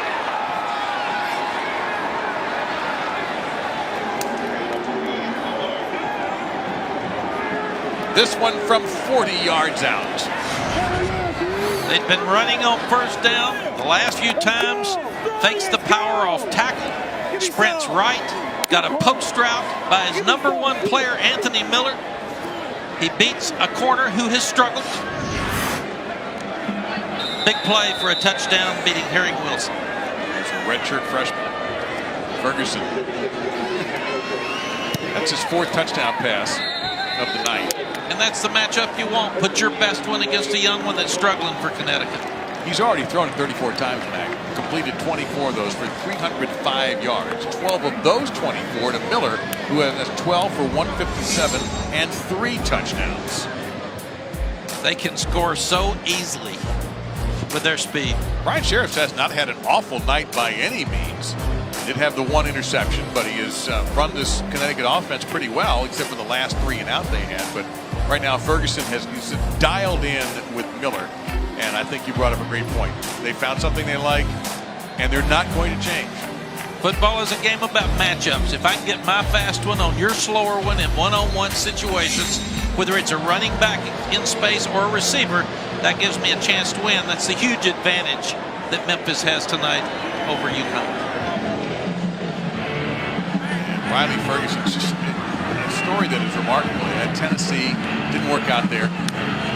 And actually spent a year not in football before he realized. And he had a coach, a high school coach, say, "Hey, don't do this. Get back in." Goes to Kansas, Coffeyville, is the junior college player of the year, and winds it. Really, Mike Norvell really gave him the hard sell to get him to Memphis. He recognized right away this was the guy I needed to have, and it was successful. And it has been successful. Here's a short kick.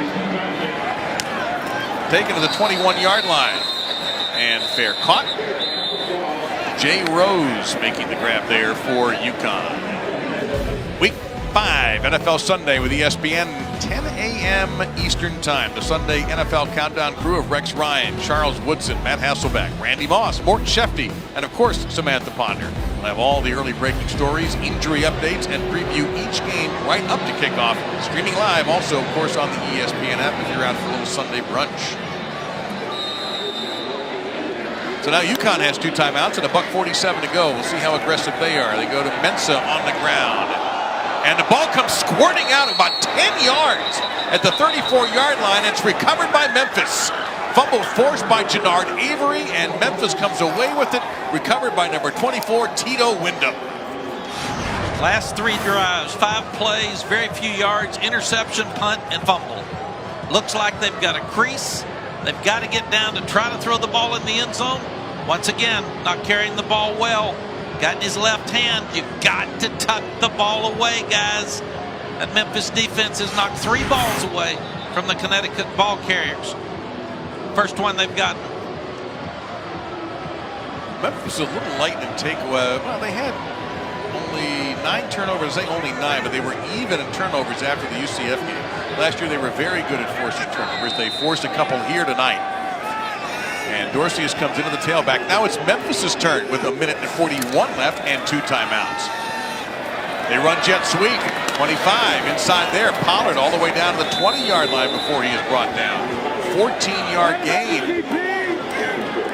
If you're a defensive coordinator like at Memphis and see some ball carriers not carrying the ball properly, you really sell your guys on being able to strip the ball and knock it loose during the game. Riley Ferguson has found 9 different receivers in this half. He goes across the middle of the field and through behind the intended receiver, Sean Dykes, number 5. Had a touchdown earlier today. Junior Joseph on the coverage.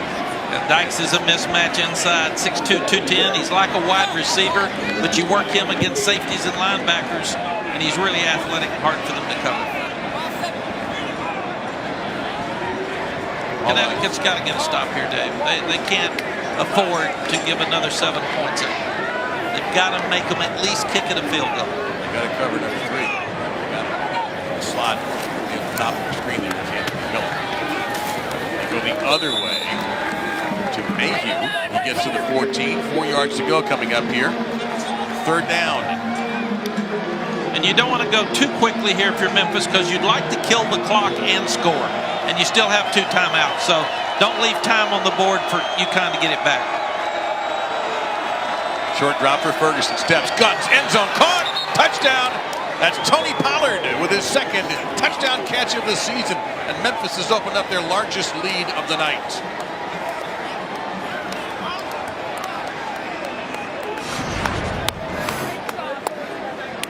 Again, mismatch in the middle of the field.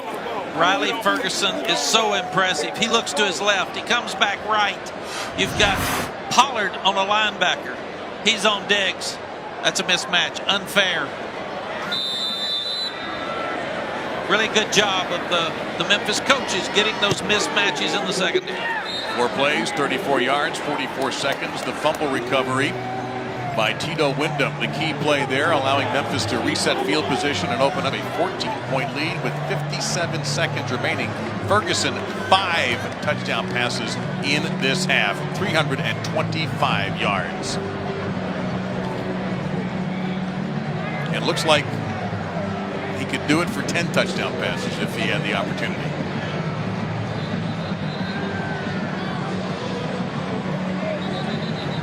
Big game against UCLA in that victory when he had 6 touchdown passes and just a hair under 400 yards. He now has 10 300-yard games in his career at Memphis.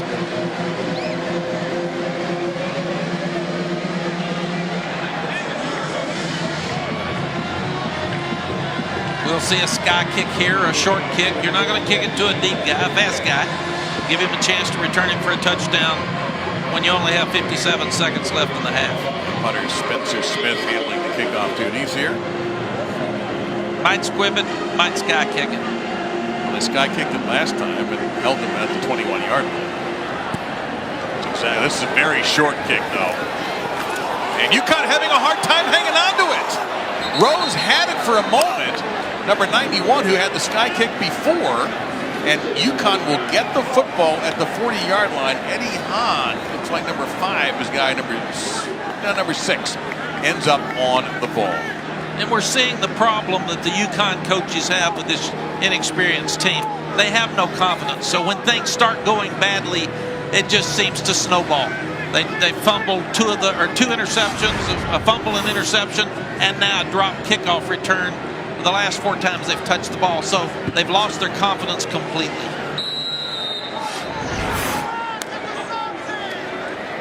Two players colliding. Sheriff's, and that pass is deflected. 2nd down and 10. Khalil Johnson getting some playing time. Number 96, who's a redshirt sophomore from the Metroplex, Dallas. And UConn wants to be aggressive, try to get some points on the board, but they can't afford to turn the ball over. Memphis still has 2 timeouts. If this play doesn't go well for UConn, I wonder if they'll burn.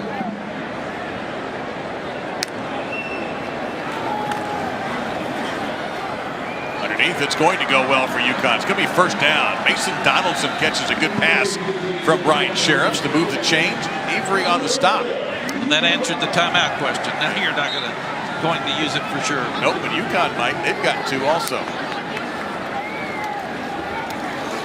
Sheriffs under pressure throws. Is he in bounds? No. Catch made out of bounds by Skeen. 2nd and 10 coming up. Clock stop.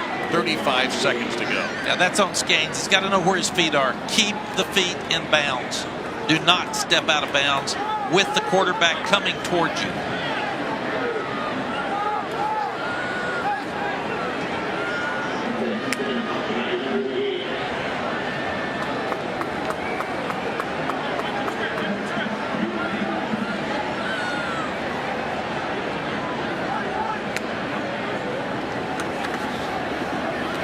Pressure coming, blocked away. They go underneath. This is going to be a short. No, it's not going to be a short gain.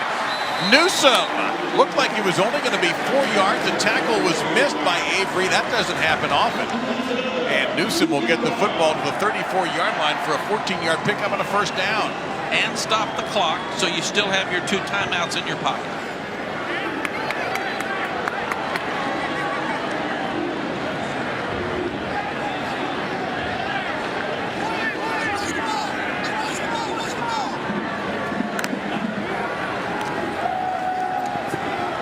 Protection here. Sheriff's going to take off. Didn't like what he saw down the field. He's going to get a short gain. Might see one of those timeouts right now. We will. Clock stop. 21 seconds for Randy Edsall's squad.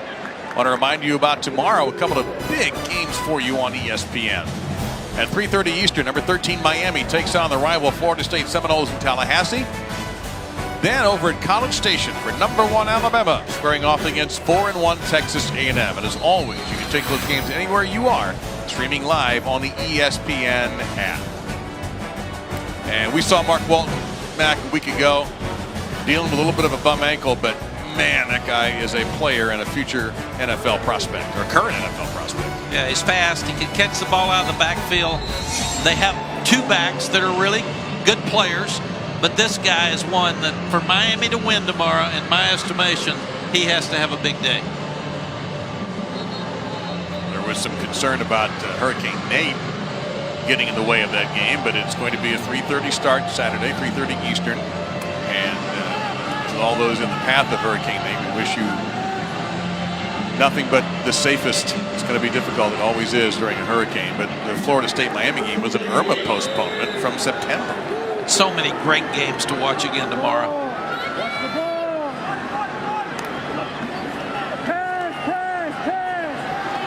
Can't take a sack. Yeah, Can't he take did a sack. Yeah, at the 40-yard line. Avery, number 6. And UConn will take their last timeout. Yeah, Avery is their designated pass rusher. They will move him up around that line of scrimmage when they need a pass rush. This guy's athletic. He can use his hands so well and his quickness that he gets back and punishes the quarterback. And if you're Sheriffs, you have to get the ball out of your hands and get it out of bounds, because you need to keep the timeout in your pocket so you'll be able to stop the clock after this play to try to get your field goal. So 3rd down and 15. That limits what you can do. It's hard to throw the ball over the middle, because if you do, or scramble and throw it over the middle, then you've got to be able to spike it and get your field goal off. So you limited your choices by having the sack and the quarterback run. 3rd down has been terrible for UConn tonight. They've had 5 of them. They have not hit on any of them. They need to get probably another 9 yards to think about a field goal. Sheriffs, they're going to get a lot more than that. Down to the 20, down to the 19. Donaldson gets them in field goal range. The clock is running in a moment. 10 seconds and... Have plenty of time to spike it. Yep. He's in good shape. Be patient. Get the spike. 7 seconds. 007 on the clock. Quiet to the snap. Timeout, Memphis.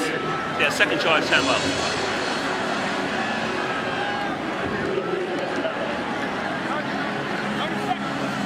Well, that was an interesting decision to call timeout. Now, that should reset the clock to 10. We'll confirm that. I don't know if they're going to... They say prior to the snap. So we'll see if the clock gets reset at all. Randy Edsall may be discussing that with one of the officials right now. If we get any additional time on the clock. So Memphis saw something they did not like. And stopped the clock. Still says 7 seconds.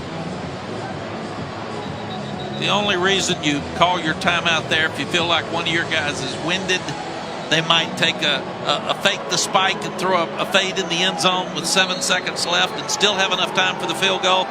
But if you're UConn, you got to have something positive happen. Kick the field goal and go to half. Michael Tarbett, 3 out of 5 on the year. This from 37 is long in the year 42. He has range in the low 50s.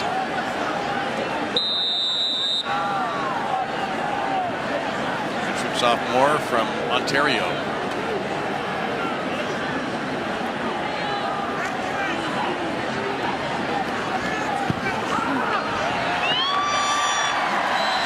That is a little bit of a boost for UConn. After a tough stretch near the end of the second quarter with 4 seconds remaining, they have cut the margin to 11. As minor as it seems, that's a huge positive for UConn to move it down, get something on the board after they'd had 2 or 3 really difficult series. That'll take a lot of momentum into halftime. Of course. All right, let's just say this again. Do not kick it to Tony Pollard. I'll say it on your behalf, so you don't feel like you've said it too much tonight already. We're going to squib it. If we didn't talk about it, special teams coach, during the week, I'm telling you now, don't let a fast guy touch the ball with 4 seconds left. And then Tony Pollard, number 1 for Memphis, as he slowly jogs out onto the field. Talking about a guy who averages 40 yards a return, has already had about a 50-yard return tonight, and has scored twice this year, 4 times in his career. Yeah, if he touches it, it would be because Mike Norvell got it in his hands. It wouldn't be because I gave it to him. Personally, yes. Some guys just have a knack for kick returns. This young man has that. Kick it on the ground. Yep, they got it. That's exactly what you were looking for. And the half is not over. Only burned up 1 second, 3 seconds to go, as Jonathan Wilson fell on that for the Tigers. Now Memphis will take a knee, and we got halftime. Memphis outscoring UConn in this quarter 28-10. That has been a troublesome quarter for Connecticut this season. They've been badly outscored coming into tonight. They're going to be minus 18 on this quarter. And Memphis does indeed trot out the safety formation on the offensive end. They will get the football, the Tigers, to start the half. We like where we are. We like the second quarter, and we get the ball to start the second half. Take the knee, go regroup, start over. So our halftime score sees Memphis on top 35-24. It's halftime report time with Adnan Burke, Jesse Palmer, and Joey Galloway.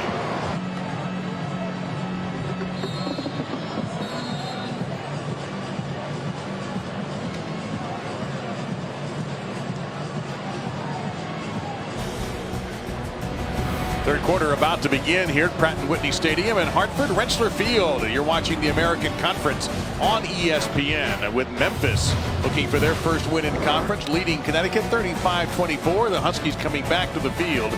They're going to be on defense the first time. Memphis, their offense began to hum in the second quarter, putting up 28 points. Riley Ferguson, 5 touchdown passes, Mac. He and Anthony Miller look like they've been playing football since they were 2 years old together. Yeah, and Memphis has got more consistency tonight. They haven't had a turnover. They're moving the ball. They're making their third downs. On the other side of the ball, Connecticut's moved the ball really well, but they're 1 of 6 on third down, which has been a nightmare for them, and they've lost 2 turnovers. They've got to go back and be more consistent in this second half. This time they kick it over Tony Pollard's head, and it'll be touchback at the 25 as we rejoin Jen Latta. Well, hey there, guys. I just talked to Randy Edsall out of the locker room. He said the message right now is no different than it was before the game.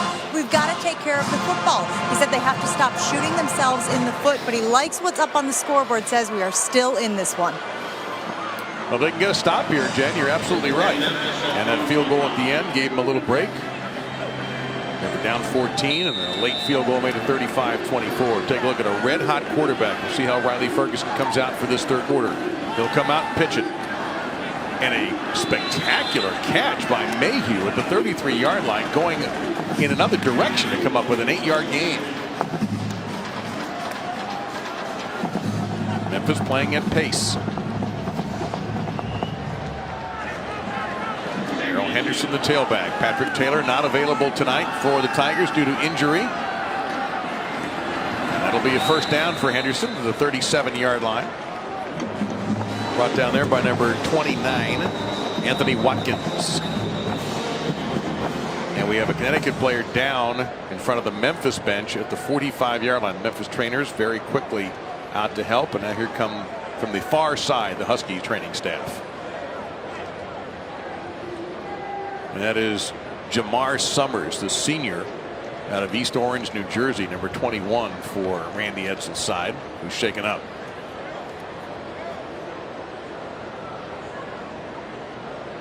A lot of inexperience in this secondary for UConn, so they can't afford a loss, especially of their best defensive back, a senior.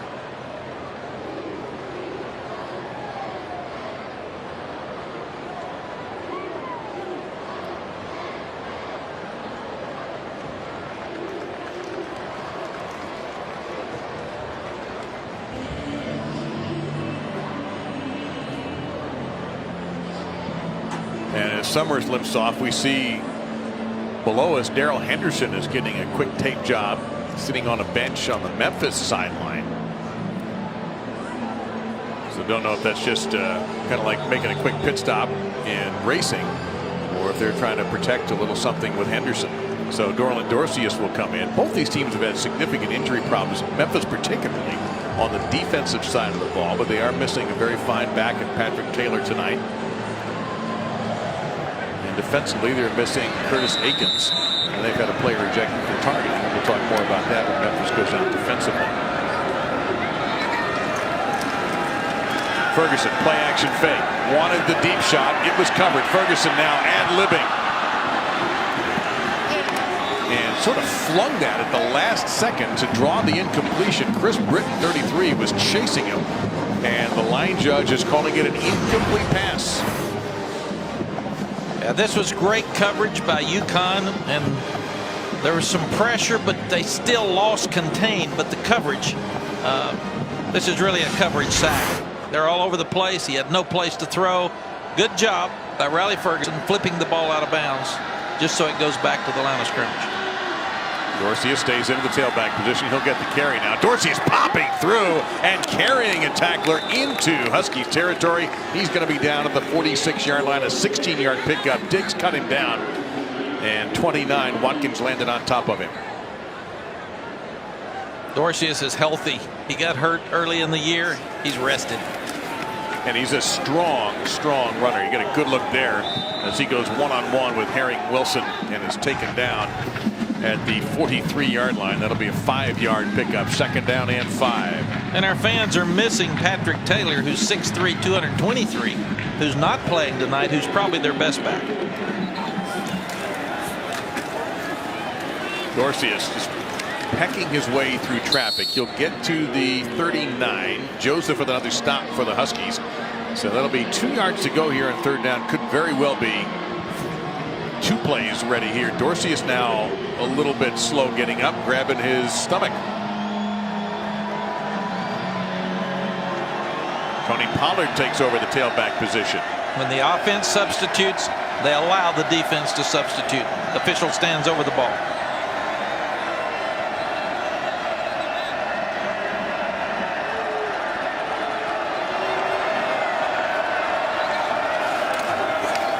Move the tight end Magnifico in as a blocker, and Pollard, this is going to be close. He needed to get to the 37-yard line. Joseph, number 11, playing such a passionate player to watch. Didn't look like he made it. And they have maybe a little less than 3 feet to go. Henderson is back in. 4 straight runs for Memphis. Make it 5. And make it a first down, as Joseph will be there with another stop, but not until Memphis moves the chains. Memphis had 52 snaps, 52 plays at halftime compared to UConn's 42. UConn is not very deep on defense, Dave, so fatigue could start being a factor here late third and fourth quarter. Stay on the ground, a 6th straight run, and Henderson popping through and then is dragged down at the 32-yard line. He'll pick up 3. 7 to go on second down, and that's Herring Wilson with a stop. We're seeing Memphis pound the line of scrimmage now for UConn because they know that they're getting tired. UConn defensive guys got their hands on their hip. Memphis still going at a fast pace.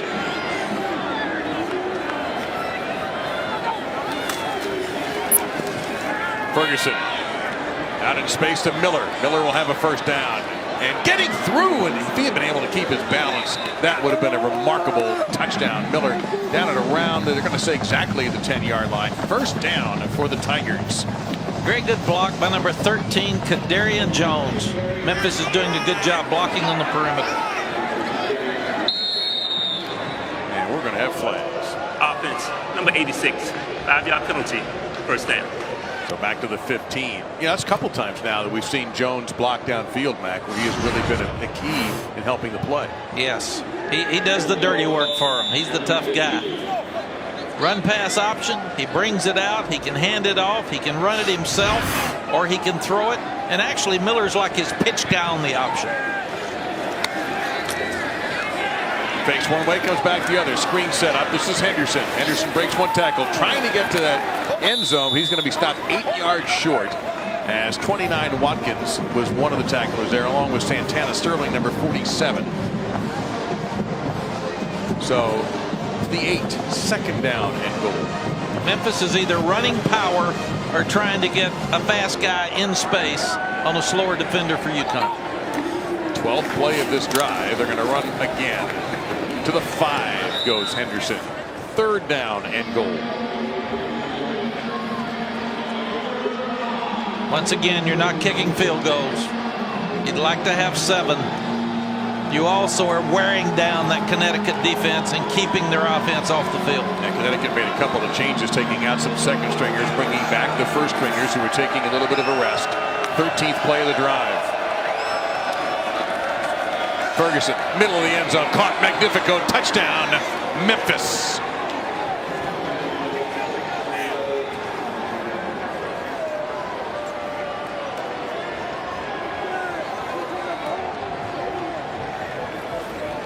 Joey Magnifico, who had a big game against UCLA with 6 catches and a touchdown, gets his 3rd TD catch of the season. 6 touchdown passes for Riley Ferguson. And that's the 2nd time I've seen him do it myself. He did 6 against Bowling Green a year ago in a rout in the Liberty Bowl. And he did 6 against UCLA. And he's done 6 against UConn. Just communication issues, Dave, on the inside. Let the tight end slip to the back of the end zone.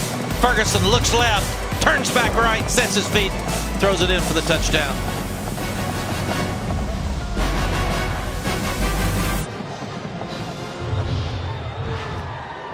Well, Riley Ferguson is 1 shy of Paxton Lynch's Memphis touchdowns in a game record. Ferguson now 3 times in his career has done 6. And Lynch did 7 in 2013. Of course, Lynch having gone on to the NFL after lighting it up at Memphis. So impressed with Riley Ferguson, especially since he had the 3 turnovers last week. He's come back tonight. He shook all that off, and he's playing at a very high, confident level.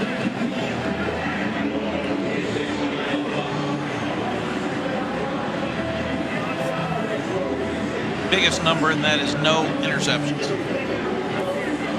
Memphis has not turned the ball over. They have picked up a couple of UConn turnovers. Kyle Buss awaits the kick. He averages about 28 a pop, so he's a good one too. About a yard deep. Buss, it's a little bit of a gap that opened up in the wedge, then he'll fight his way for about 3 or 4 additional yards just through tremendous effort by Buss out to the 29-yard line. Let's go back to the targeting call back in the first quarter when number 25 for Memphis, Austin Hall, was ejected. Take a look at the hit. Well, we had a chance to talk with the replay booth guys at halftime.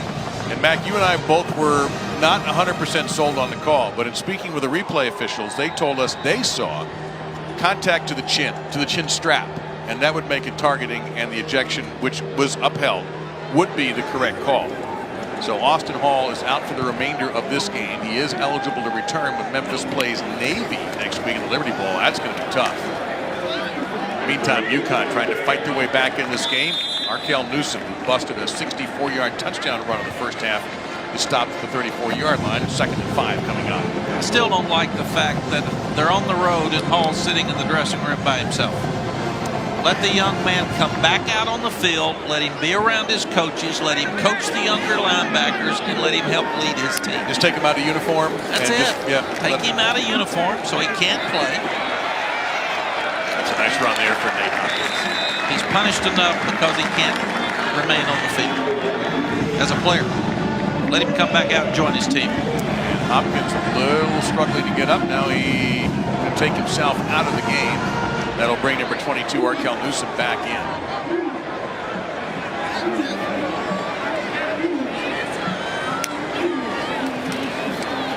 Fake the jet sweep. Sheriff's plenty of time. Good throw. 35-yard line. That's Newsom.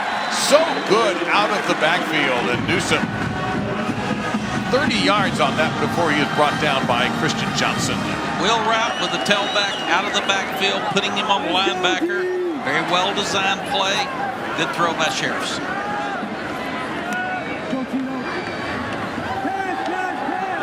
A lot of pressure that time, and Sheriffs is sacked.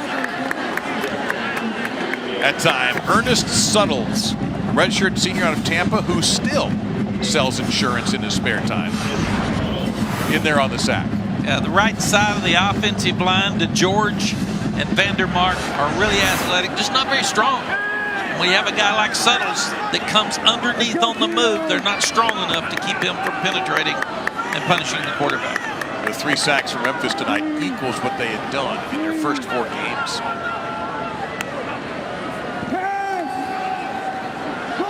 Sheriffs looking again for Newsome, and he was pretty well covered that time. A touch of contact with the freshman T.J. Carter, who has an interception tonight. But 3rd down and 16. Also looked like Newsome lost the ball in the lights or something. He never found the ball. It just went over his head. Now, you're not kicking field goals. It's 3rd down and 15, so try to get 10 of it back, 8 to 10, and then try to make your 1st down.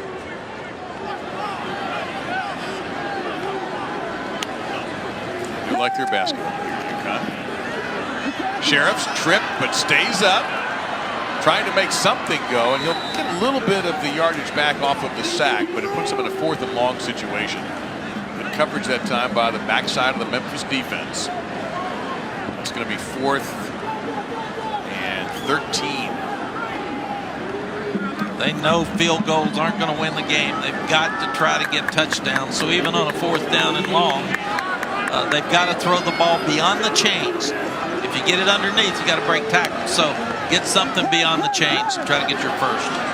Sheriffs avoids 1 rusher. They dump it off. They need to get to the 15-yard line, and he won't make it. Mason Donaldson with the effort, but the tackle by Tito Wyndham has made some big plays for the Tigers in the secondary, and Memphis takes over on downs.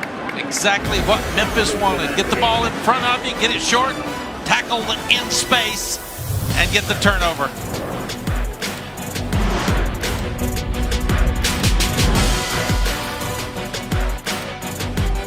ESPN College Football, brought to you by the Quicksilver Card from Capital One. Earn unlimited 1.5% cash back. Every purchase, everywhere. Well, Connecticut senior linebacker Vontae Diggs, very active within the community. He's on the watch list for the All-State AFCA Good Works team. That award, by the way, given to an athlete that combines exemplary community service with athletic and academic achievement. It's a major honor in the sport.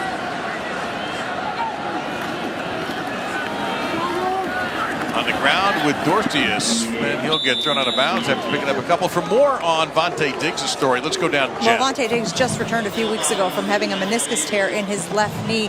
While he was gone, he said it hurt his heart because football, you guys, saved his life. When Vontae was a kid, he was homeless, slept on a park bench, lived in a hotel for some time, and even in the back of an SUV. The 20-year-old would wash up in the McDonald's restrooms, and he says he still thinks about it on a daily basis, saying nothing he goes through now compares to what he went through then, and he says he knows that he can succeed in anything because of that experience. Jen, thank you. Well, we really enjoyed our conversation with Vontae yesterday. What a special young guy, yeah. And there's so many real neat stories in college sports. They run wide with Dorcius. He puts his foot in the ground and fights to the 35-yard line. That'll be a 4-yard pickup. 2nd down and 6 coming up. Full Ormsby on the stop. One of the things you loved in coaching was going into a home and getting to know the family and giving them maybe opportunities that they wouldn't have had without that college scholarship. And here's a great example. Dorcius again up the gut. He'll get 3 more. So it'll be 3rd down and 3 coming up. Tukazi on the stop.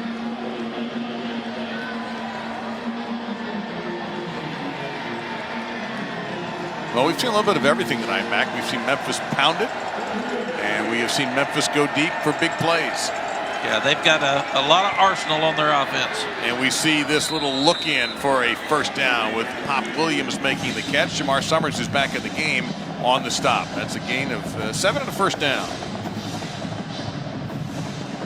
And if I'm the head coach at Memphis, I keep playing. It's too early in the game to pull out Ferguson, pull out your guys. You don't want to go to sleep. You don't want to sack the bats too early. Keep playing. 31st completion for Ferguson was a career high. We have a flag down. It's number 66, 5-yard penalty, first down. They've been inconsistent. They've been mad about it. They've had so many drives stopped by turnovers, mostly penalties. That's a lack of focus right there.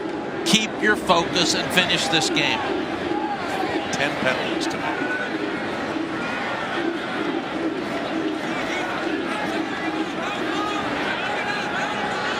Could be a changing of the play here by Ferguson. He goes under center. Hands it off to Darrell Henderson, the sophomore out of Mississippi. Will pick up 3. So call it second down and a dozen. Talk about Diggs. What a great play. Stepping up inside and being a run stopper on first down. He is a senior from Downers Grove, Illinois. Vontae Diggs, part of the leadership council, and Randy Edsall installed, of players who chat with him every week. We met with him yesterday. Very bright young man. Fun to listen to. On the run, Ferguson. That's Miller with his 14th catch. Well, I have to say, he said one of the funniest things I've ever heard a player say. And of course, he says it in front of you, talking about how many coaches he's played for. What was it he said that they all want you to do? They say the same. What was it? They all say the same things. They just say it in a different way. Yeah, that was it. That was it. I thought that was a great guy who's gone through a lot. He was. He's had 4 head coaches in 4 years. He has. I told him how to coach. I don't know what he's doing. He's heard everything. He's seen every scheme. Go coach. But he had a great smile, and he's overcome so much. You wish him a lot of luck in his future. Ferguson, they screen it, and incomplete. Trying to work it into Henderson. There's so many people in there. I don't know how Ferguson could even find the receiver to hit him with the pass. Second 10 coming up. I like the fact that UConn's defense is still playing hard. That's what they're doing. They're trying to build a culture. They're trying to build some confidence. They're trying to get to a point where they can start winning again.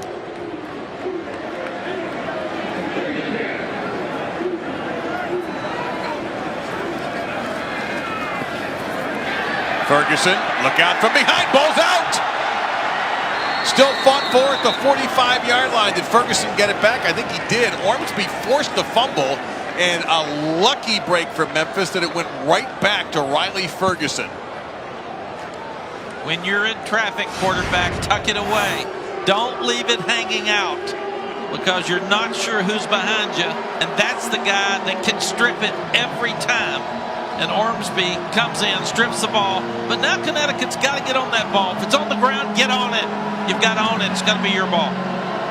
It's a loss of 11. Ball on it.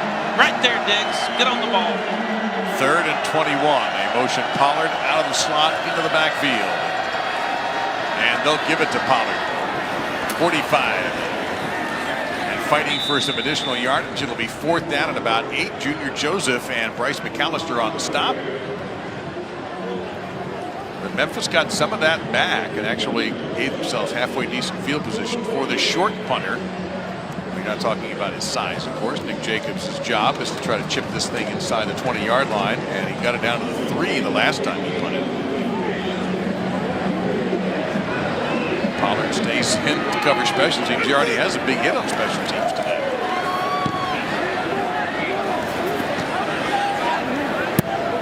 Jacobs does his job again. See the spin on that. Looked like you would get from a sand wedge in golf. He spins that thing down to the 13-yard line. So the talents of Nick Jacobs may help his defense out against Brian Sheriff's and the Huskies offense.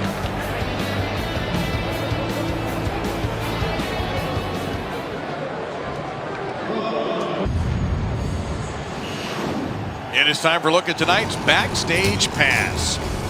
You know, we're playing in Hartford. The Connecticut campus is in stores. How does the band deal with all of that? Well, they got to load it up. They do it themselves, loading up all the equipment onto buses, on equipment trucks, whatever it takes. And it's about a 25-mile trip. Look how focused these young people are as they get ready. It looks like they're about to play a game themselves. And of course, they got to unload it all. No roadies for a college band. And then ready to go to Pratt & Whitney Stadium in East Hartford on game day. So congratulations to those men and women for the hard work they put into it. We get ready now for this drive, beginning with an incompletion from Sheriffs. Could not see a receiver that close to him, so it'll be 2nd down and 10 coming up. You almost feel like this is UConn's last stand in a way when they have the ball here. Well, they've definitely got to get the ball on the other end. They can't leave it on this end of the field. They need to get some points. They need to get some confidence. Still a lot of time left, but they haven't moved the ball lately. Get it out to Donaldson. He fights to the 20-yard line for a solid gain of 7. There's a flag down, and there's also a Tigers player down at the 20-yard line. Personal foul. Block below the waist. Offense, number 72, after distance to the goal. 2nd down. And it's Brendan Veshery, who is back at a center position he had a couple of years ago. UConn moving around some linemen. And Veshery moved from tackle into center. Can't get a clear look yet at who is down for Memphis.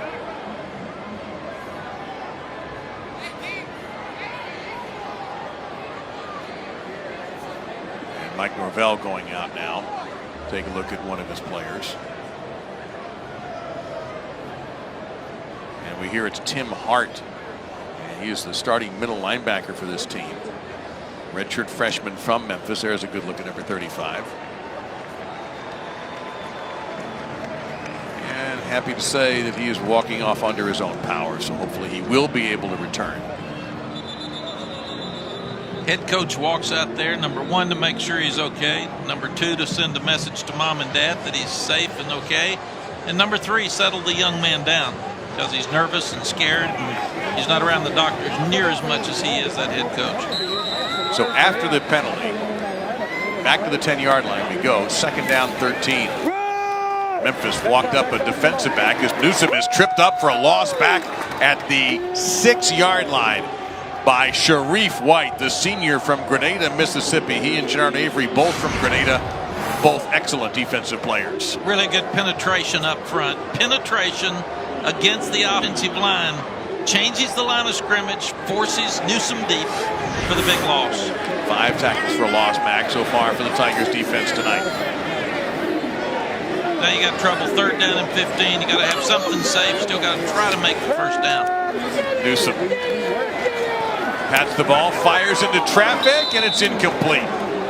Trying to force that ball into Aaron McLean. Christian Slaughter, 39, was on the coverage. And UConn will be punting from its own end zone here. We're pretty close to it. Yeah, that's a poor throw. It was thrown into double coverage. There wasn't anything there. UConn has got to be able to move the ball to get back in this ball game. Now Memphis is going to have a short field. UConn's 1 of 8 on 3rd downs tonight, and that was one of the real issues they felt coming into this ball game that they had to improve. Low kick, fielded to the 48-yard line by Williams, making a move. 40 Williams to the 31-yard line. Beautiful field position here for Memphis. Let's check into studio and Adnan Burke.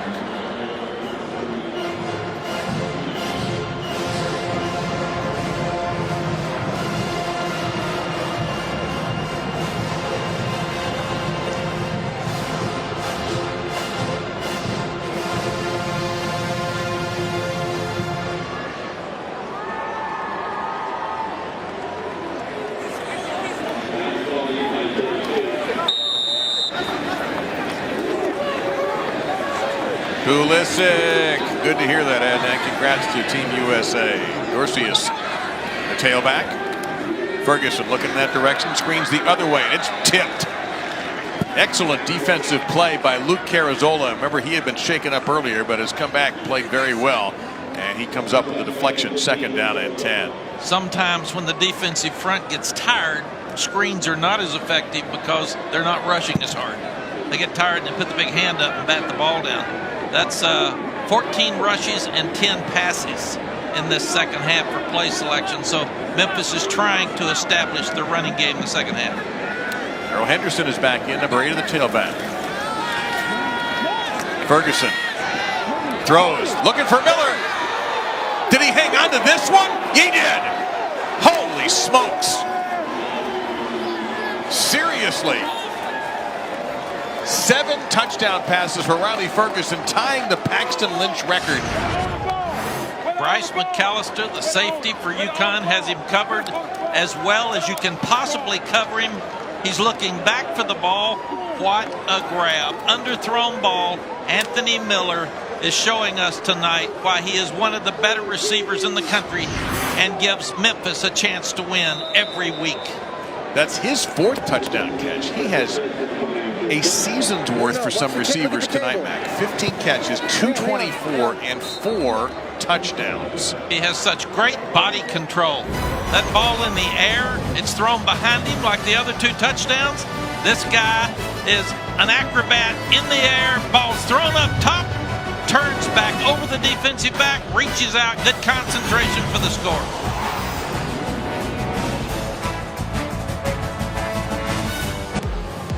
Just a boss night for Riley Ferguson tonight, now tying a Paxton Lynch record for most touchdown passes in Memphis history with his 7th. And by the way, Anthony Miller has 4 of those. 15 catches, 224. And you get the sense that both those guys feel just invincible tonight.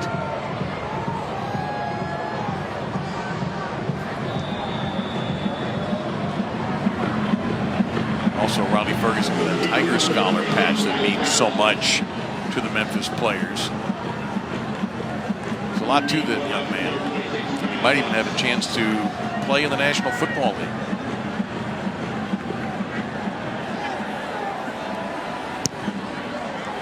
Largest lead of the night for Memphis to 25. Buss will grab it to the 1.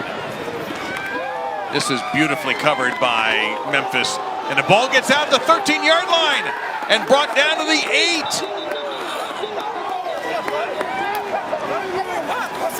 The recovery made by Christian Slaughter. And the ruling on the field is a fumble.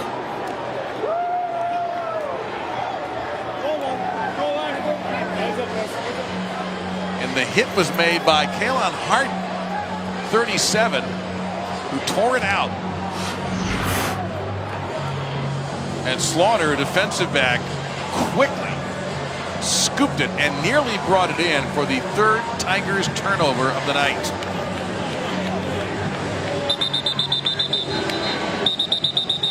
Five fumbles for the night, 2 lost. Great job by the Memphis defensive players of stripping the ball loose. What is this, a championship belt they have in Memphis? Everybody's got a little something now. We saw the turnover chain last week, a championship belt. Love, by the way, love seeing the straps, the championship straps. I got to admit, I'm a huge fan. That makes the difference in winning and losing, so that's why all the coaches are trying to make such an emphasis. And off Dorcius, touchdown, straight ahead, virtually untouched. And that's something unusual tonight for Memphis, a rushing touchdown. But something they wanted to emphasize, and I think you're seeing Mike Norvell try to have a physical second half and get better in his running game and be more balanced. There's an X stunt up front where the 2 tackles crossed, and it's blocked perfectly up inside by the big pulling guard, and Dorcius with good vision cuts back for an easy score. So Dorcius, and it's good news for Tigers fans to see him back and healthy and as frisky as he was a year ago. Well, just a huge night for Riley Ferguson and such a turnaround from a week ago. Tonight, 7 touchdown passes, 4 of those to the brilliant Anthony Miller. Got to give him a lot of credit. He could have gone in the tank. He could have gotten his head down. He could have been arguing with the coaches about play selection, but none of that happened tonight. He came in with a really good attitude. He stood strong. He's been hit. He scrambled. He's thrown the ball downfield for a bunch of nice passes and scores, and he's got a great attitude. Nobody did talk to the coaches, and for more on that, we go to Jen. Well, guys, we were told by Mike Norvell that last week's game against UCF was Riley Ferguson's worst game in a Memphis uniform, but on the plane ride home from Orlando, Riley got up out of his seat, walked back to where his coach was sitting, sat down, looked him in the eye, and said, "Coach, that will never happen again.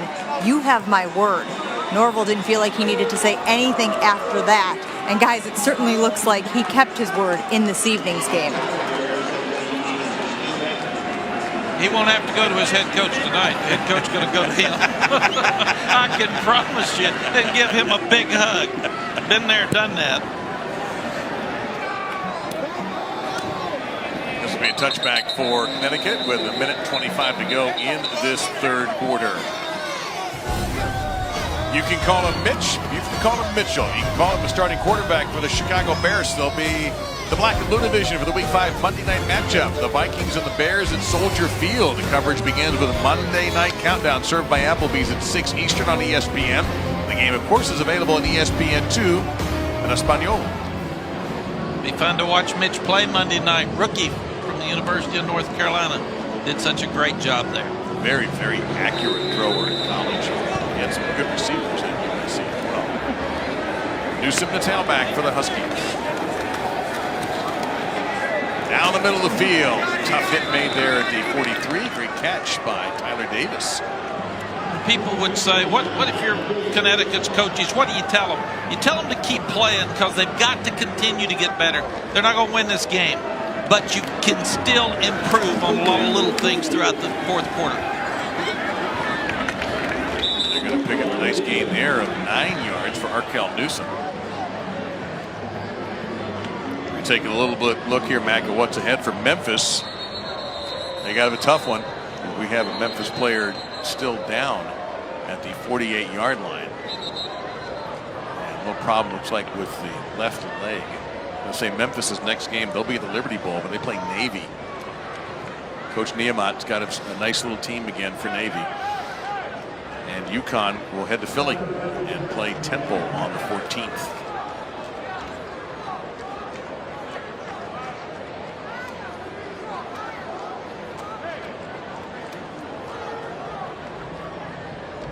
Coaching, you always say you are who you are and how you play all the time. So you shouldn't look at the scoreboard.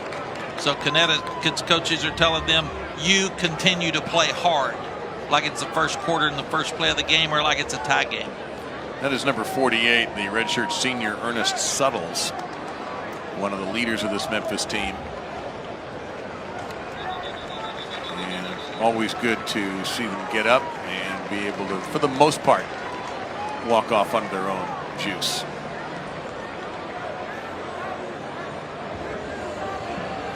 He has a sack and a tackle for a loss tonight. Second down and a yard to go here for UConn. 52 seconds remaining here at Pratt & Whitney at Rensselaer Field. Newsom, he'll find a first down and get to that second level, get to the 42-yard line. That'll be a first down for Connecticut. Gain of 7. Senior running back Newsom. Memphis defensive coach is going to tell them the same thing. Act like the score is 0-0. You're standing around, you're getting low pads, and they're running the football against you. Sheriffs, that pass behind the intended receiver. That was Newsom coming out of the backfield. Hit him in the shoulder pads, stopping the clock with 32 seconds left in this third quarter. Huffman coverage.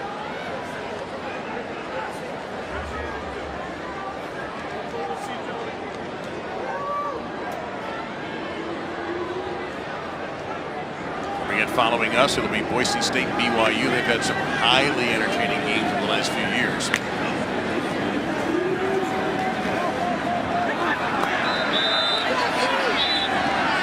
Bloom was the intended receiver there. UConn fans wanting a flag, not getting it. Avery was in coverage. Jernard Avery is a guy who can rush the passer and he can cover. Those guys are hard to find. You can use him in a lot of different ways.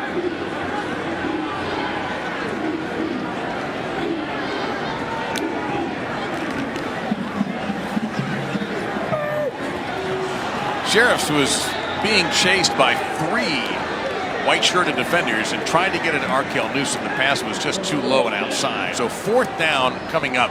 25 seconds remaining in this quarter. Yeah, Brian Sheriff's got a little frustrated here in the late second quarter and early third quarter. He's in a position where he needed to make that play. He didn't have enough pressure on him. Put the ball on your running back and get the first down.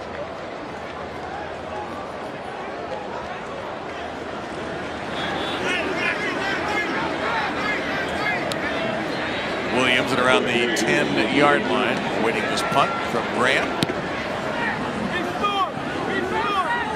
And Williams makes a fair catch at the 14-yard line. It's a good job that time by Graham to get that inside the 20-yard line. Well, let's go back and revisit the Riley Ferguson story, because it would make certainly a very interesting magazine article, if not a book. Let's go to 2013. Star running quarterback, I should say, out of Butler High in North Carolina. A couple of state titles. Then he goes to Tennessee. Got hurt. Didn't work out there. Takes a year off in 2014.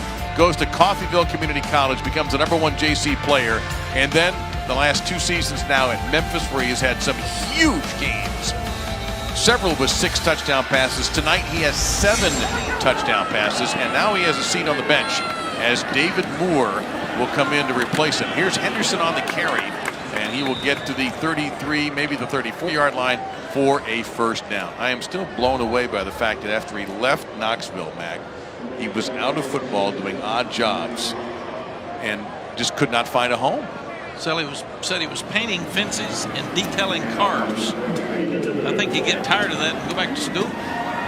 We have 3 quarters down on the books in this American Conference tilt, with Memphis with a huge run in the second and third quarters, 56-24. At the end of the first quarter, Connecticut had a 7-point lead, but Memphis behind 7. Riley Ferguson touchdown passes, 4 Anthony Miller touchdown catches, built a big lead.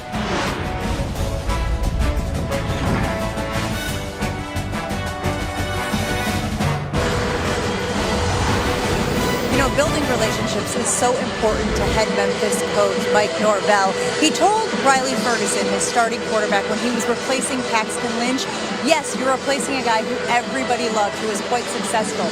Don't try to be him. Be yourself.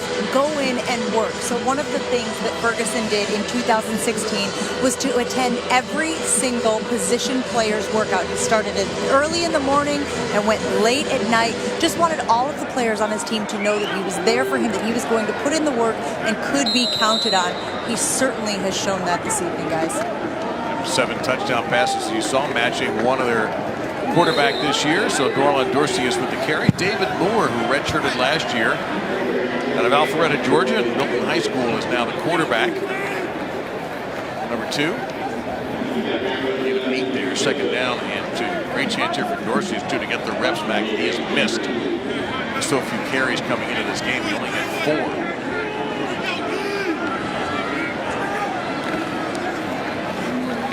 Picks up another one here, bounces off. Energetic as always, Dorsey is, and he's finally down at the 43-yard line. That'll be a first down for the Tigers. Aaron Wilson brings him down. It's always a fine line, too, when a guy like Dorsius has been out. You want to get him in game shape, and to do that, you have to play him, but you don't want to play him so much that he gets hurt again. So it's always on the head coach's mind. That was his 14th carry for 79 yards. Tough throw, and Moore makes it off his back foot, caught by Slade, and Slade will be pushed back right around midfield. Dorsey is to reach 2,000 for his career, Mac. Needed 107 yards tonight.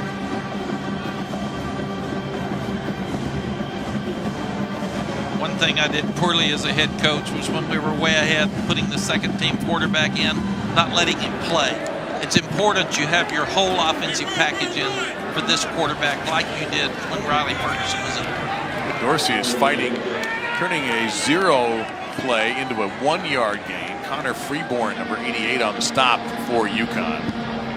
Well, how about that fine line between looking like you're rubbing it in and letting your second and third teamers get a sweat?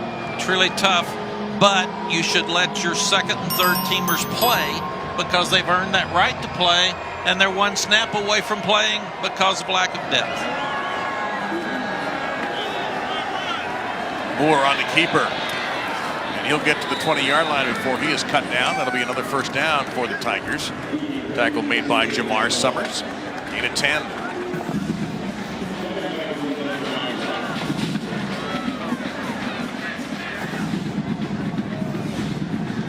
Moore can run fast. Well, this might be his team next year. Who knows? Riley Ferguson will be gone. Dorsius, 35. Dorsius, 30.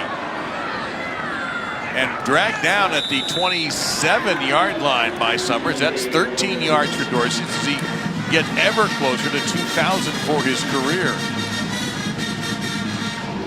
The Connecticut coaches are pushing their guys. Do not let them get in the end zone. You got fresh second teamers out on the field. Some starters still out there for Memphis. You've got to step up and make a stop. Dorsey is now with 94. He's 13 more to reach 2,000. And he's going to get it. And he's going to find his way in the end zone. The redshirt senior from New Orleans with a touchdown. And Memphis will cross the 60 barrier.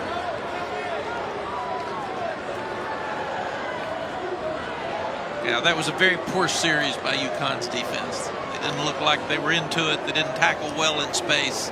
They've got to regroup and play for the last 12 minutes of this game. Dorsey's now has carried the ball 17 times for 120 and a couple of touchdowns. If they get Taylor back and you have Henderson, Dorsey and Pollard who occasionally carries it but is a slot receiving threat, you've got, and of course you have Miller and Ferguson, you've got a very potent and varied attack. And Mayhew. There's a lot of skill. Memphis team, that game against Navy next weekend is going to be interesting. A varied offensive Memphis versus the triple option of the Naval Academy.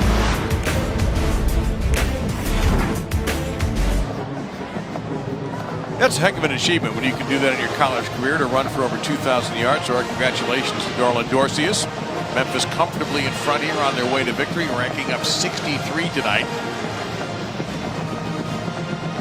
Big, powerful back with speed.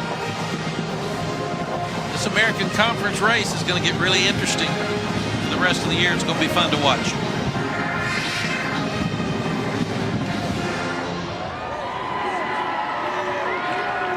Temple is in East Carolina tomorrow on ESPNU. Air Force plays in Navy. Tulsa Tulane was moved to an earlier start on ESPN3. SMU goes into Houston, and UCF is in Cincinnati tomorrow on ESPNU at 8 o'clock Eastern. That's the rest of the American schedule for this weekend.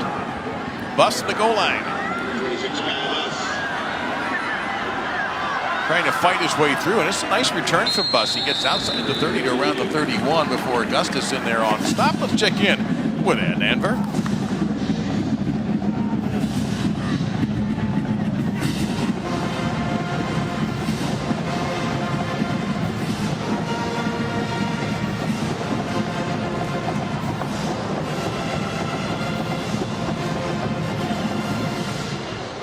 Provo is someplace to watch a game too, and thank you very much. Either of those towns, really, you can't go wrong with either Boise or Provo for a beautiful setting. Newsom and Mensah in the backfield now. It'll be Mensah straight ahead for a 2-yard gain, second down and 8.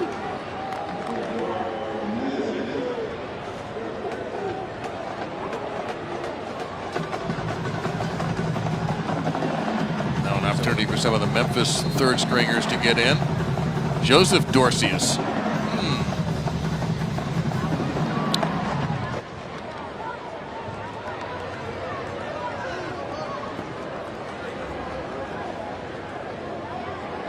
And now we have a Connecticut player slow to get up. That's Cam DeGeorge, right guard, number 70.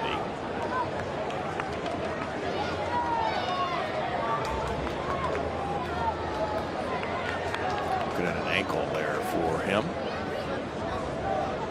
Yeah, coaches are really excited about DeGeorge and Vandermark on that right side. Really athletic. Got to get a little stronger. Redshirt freshman and true freshman. But they feel like they have length. They're knee benders. They're very athletic and can be super players in the future.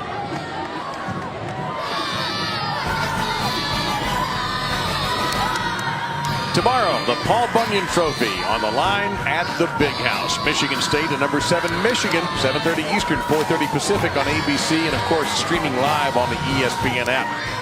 Presented by Wells Fargo. Saturday night, Michigan State, Michigan, ABC. Newsom the tailback. Sheriffs goes underneath. Good tackle, 39-yard line. Newsom brought down by the shoe by Sharif White. And White just did not let go. So 3rd down and 3 coming up.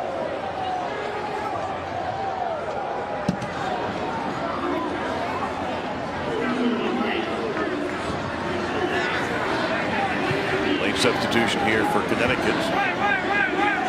So Memphis has the right to match. As Mac mentioned, the officials will move in and allow Memphis to sub, which they didn't take in this case. Skanes goes in motion.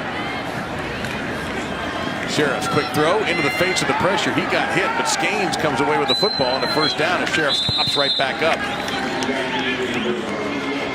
It's a good point with no substitution. They don't have anybody to substitute. You have to go back and put your starters back in.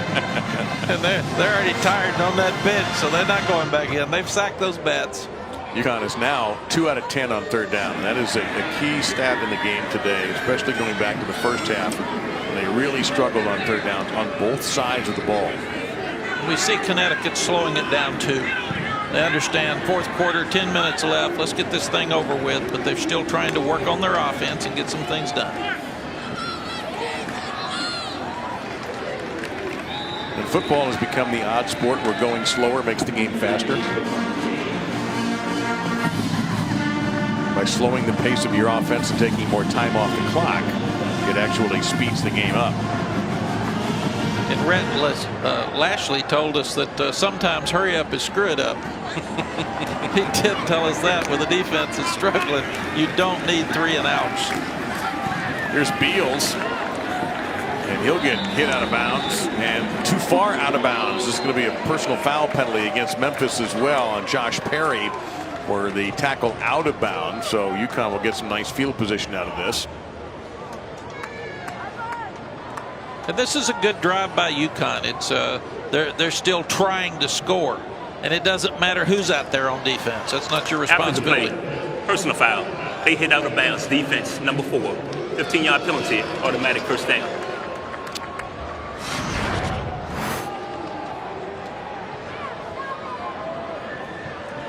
Young guys out there playing. He is out of bounds. That one's close, but when he is out of bounds far enough that he can't come back in, you cannot touch him. They go underneath. Pass by Sheriff, caught by Davis with another grab on the night for Tyler Davis.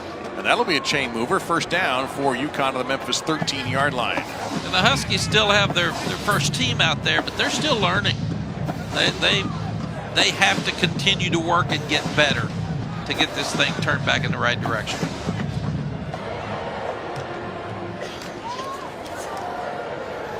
Newsom on the ground to the 5. Newsom with a nice move, and he's into the end zone. Great run by Arkel Newsom.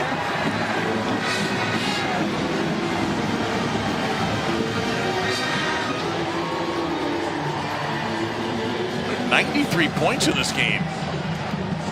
Yeah, that was a good drive. Good focus, good drive at a time that's very disappointing for UConn for them to take it down and score. Really, really good play. Got to give them credit for that. Well, Newsom came into the game averaging 1.7 yards per carry. Tonight, he has 114 yards on 9 carries and 2 scores.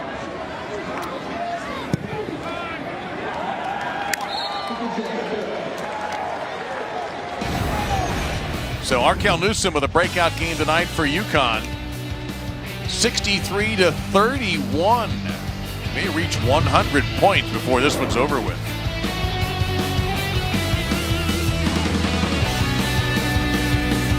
ESPN College Football, brought to you by Principal. Investments, retirement, insurance.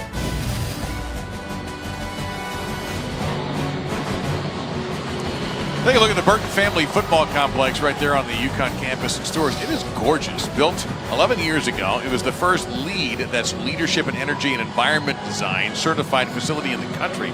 It's 165,000 square feet. They have the indoor practice bubble, all their conditioning facilities, a sports medicine clinic, meeting rooms, briefing room, broadcast facility, a cafeteria for the players. I mean, it's a nice building. Very close to the famed Gamble Pavilion.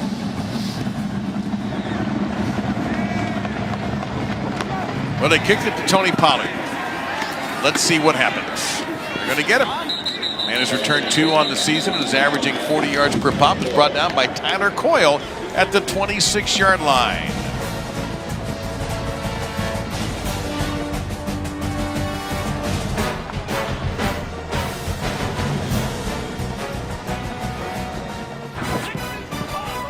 take you back. Rose Bowl, 2006. That man, Lee Corso, picks Mac Brown's Texas Longhorns to win the national title. Kirk Herbstreit picked the other guys. Can you believe Kirk Herbstreit picked the other guys? Can.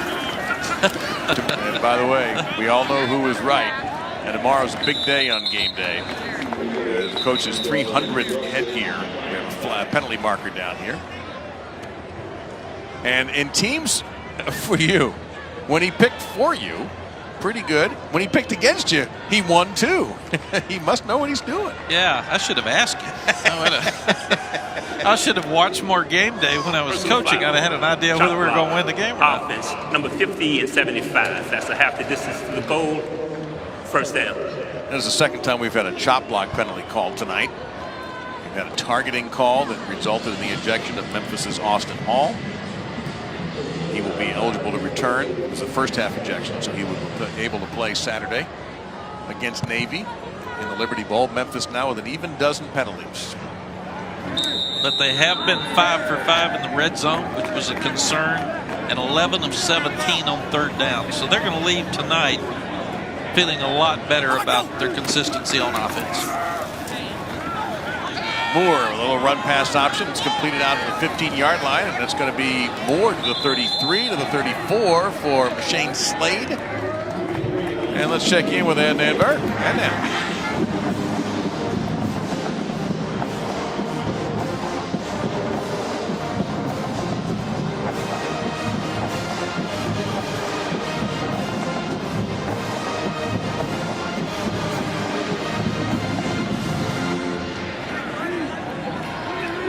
Yes. A rare feat, and you're absolutely right.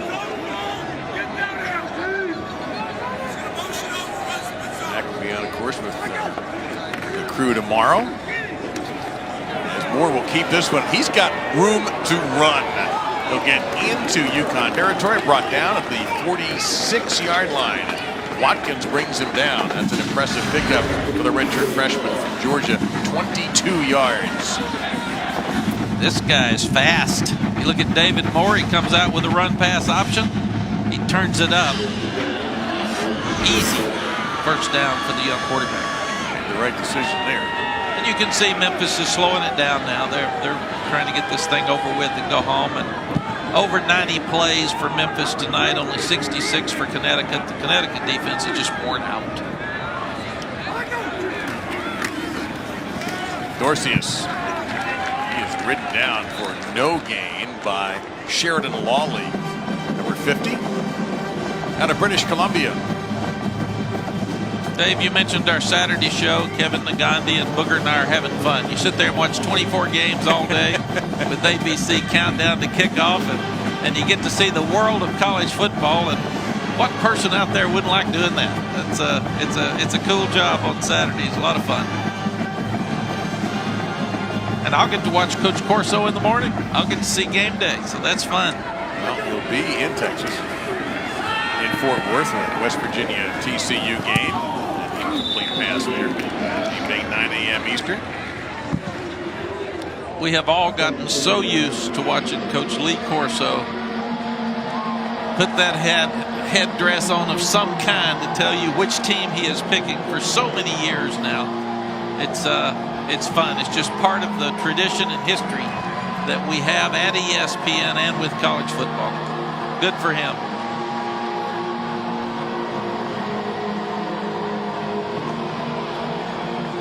Coach still has a tremendous amount of energy, and he takes pride in those picks, too.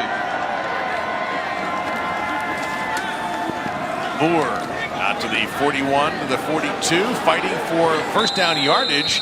And that is going to be, I think it is a first down, the 36-yard line.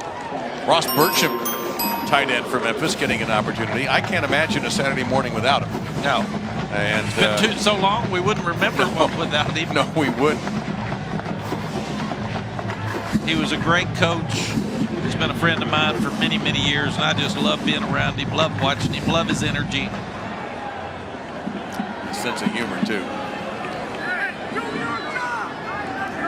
Not so fast, my friend. I use that line a lot myself, just in everyday conversation. Dorcius slipped. Turf Monster got him at the 33-yard line. In 2 there. 2nd down and 8 coming up. Under 6 minutes left in this battle.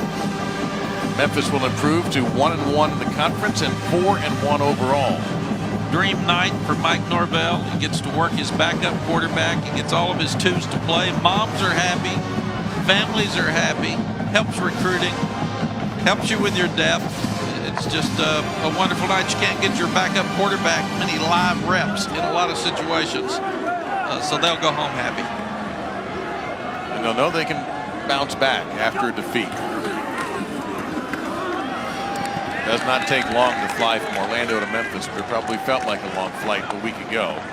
This will be a longer flight in miles, but probably a shorter flight in mind. And all sorts of flags coming in as there was something after the play.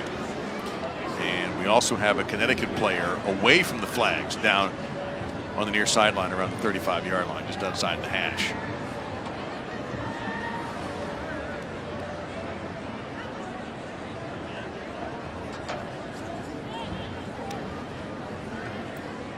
After the play, unsportsmanlike conduct, defense number 21, 15-yard penalty, automatic first down. That's number 21's first unsportsmanlike conduct penalty.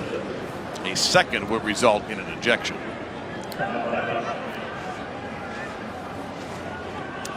Timeout for the injury on the field, with Memphis firmly in charge.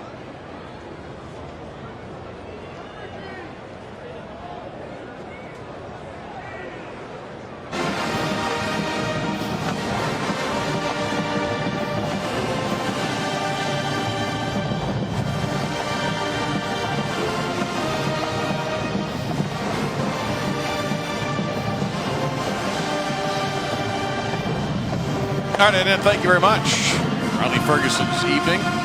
Part of has been over for a while. David Moore has taken over in this 4th quarter.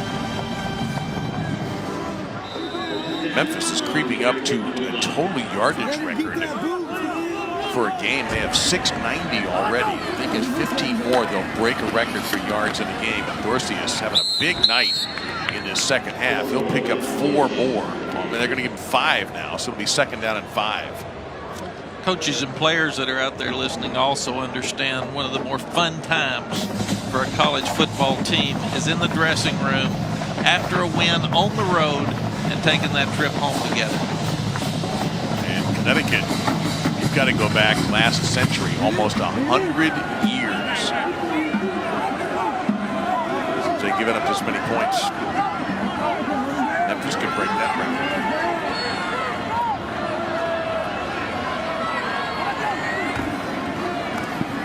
Moore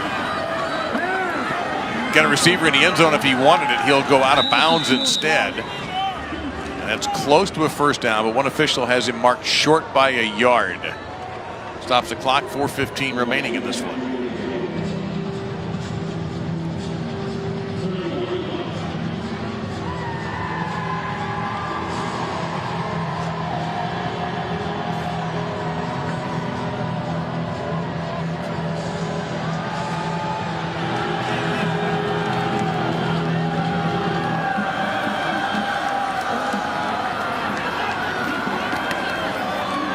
Try to go right up the middle with the QB on the sneak, and it looks like it's going to be a first down for David Moore.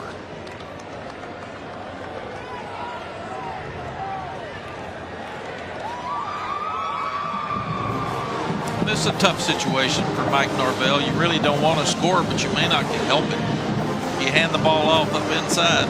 You can see they're letting the clock run down. Try and get this one over. 701 total yards. Well, they get 3 more wins here in Memphis. Now 2 more wins. They'll have the winningest senior class in Memphis history. Nothing going there. They'll actually maybe lose one.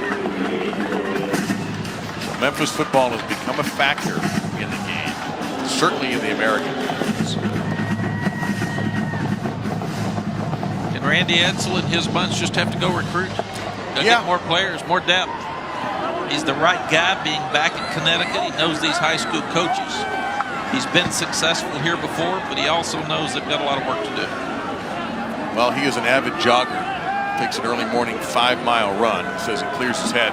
Takes a lot off his mental plate. He might run an extra mile tomorrow morning. After this one, Moore out in space. That'll be maybe a yard back to Slade.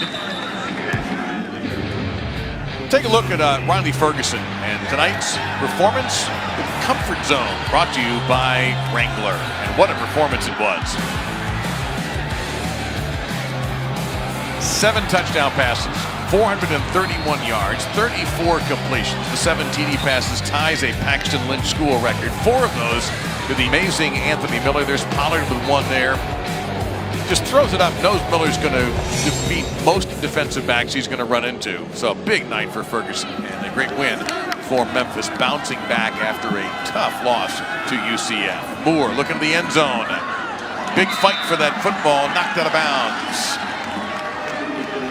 Trying to get it to Coxie, and Trey Bell punches it away. Tonight after Boise State and BYU on ESPN. Stick around for SportsCenter at night with Stan Verrett and Linda Cohn from LA. They'll have the highlights of both college football matchups, baseball's 4 division series games, the NHL, NBA preseason, latest from the NFL, and everything else. SportsCenter at night, of course, streaming live on the ESPN app. 4th down. Moore. That's Slade. Slade to the 5. Slade to the end zone.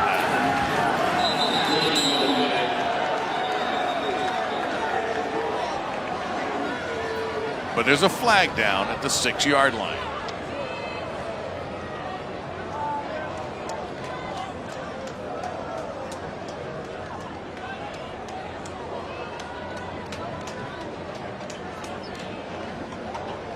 Personal foul. Defense number 50. Continuing action without a helmet. That 15-yard penalty will be enforced on the kickoff. The result of the play is a touchdown. So right there, 100 points. And that has tied the most points allowed record. And of course now you'll have the PAT here to put us over 100 and would break the record for the most points given up by Connecticut in their football history, which goes back a long way. People may not know this, but UConn's been playing since early in the last century.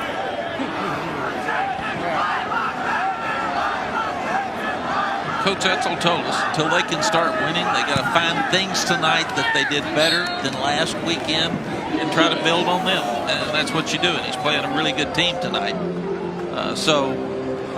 You got to look hard, but you'll find some things that you're doing well, and then you know all the things that you didn't do well that you got to get fixed.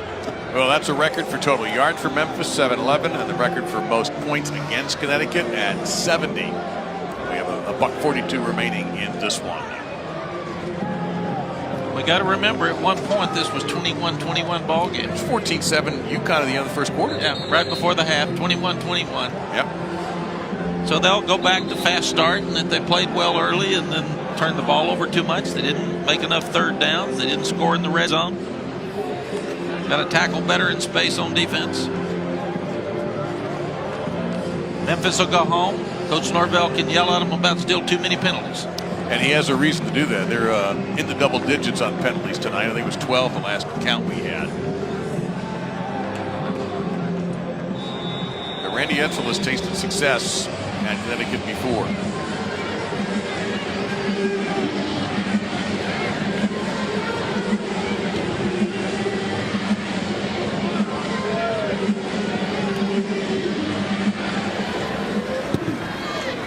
After the 15-yard penalty for playing without your helmet, if you aren't aware of that rule, once your helmet comes off, you basically have to freeze. You cannot continue to play when your helmet comes off. And in the case of the UConn defender, Lawley, that's exactly what he did. That is an immediate penalty. And so that's why we had a line drive kickoff from the 50-yard line. David Pindell, the junior, actually started the Holy Cross game at the beginning of the year, is now the quarterback to finish this game up for the Huskies. 1-4 and 0-3 in conference play. A trip to Philadelphia and Temple on the plate for next weekend.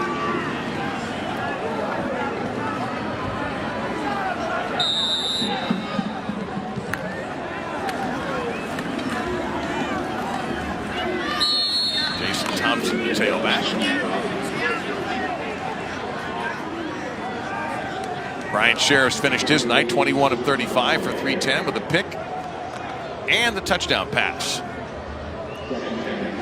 He's had over 1,100 yards in his last 3 games passing.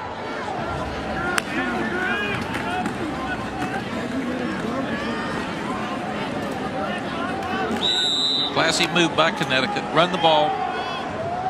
Let the clock run out. Let's head home. I'm giving Thompson a couple of carries here near the end of the game. Brian Sheriffs did some really good things tonight. As you said, over the last 3 weeks, missed a few key throws. Right now, because they're not a very talented team or experienced team, they have to do everything perfect. So they've just got to keep trying to find ways to win a ball game.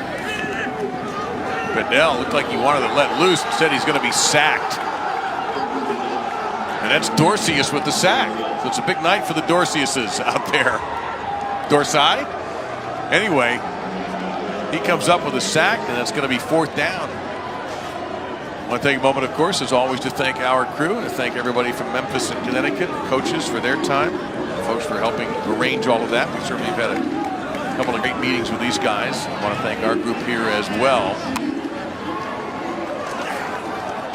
And it'll be all smiles back to the great city of Memphis.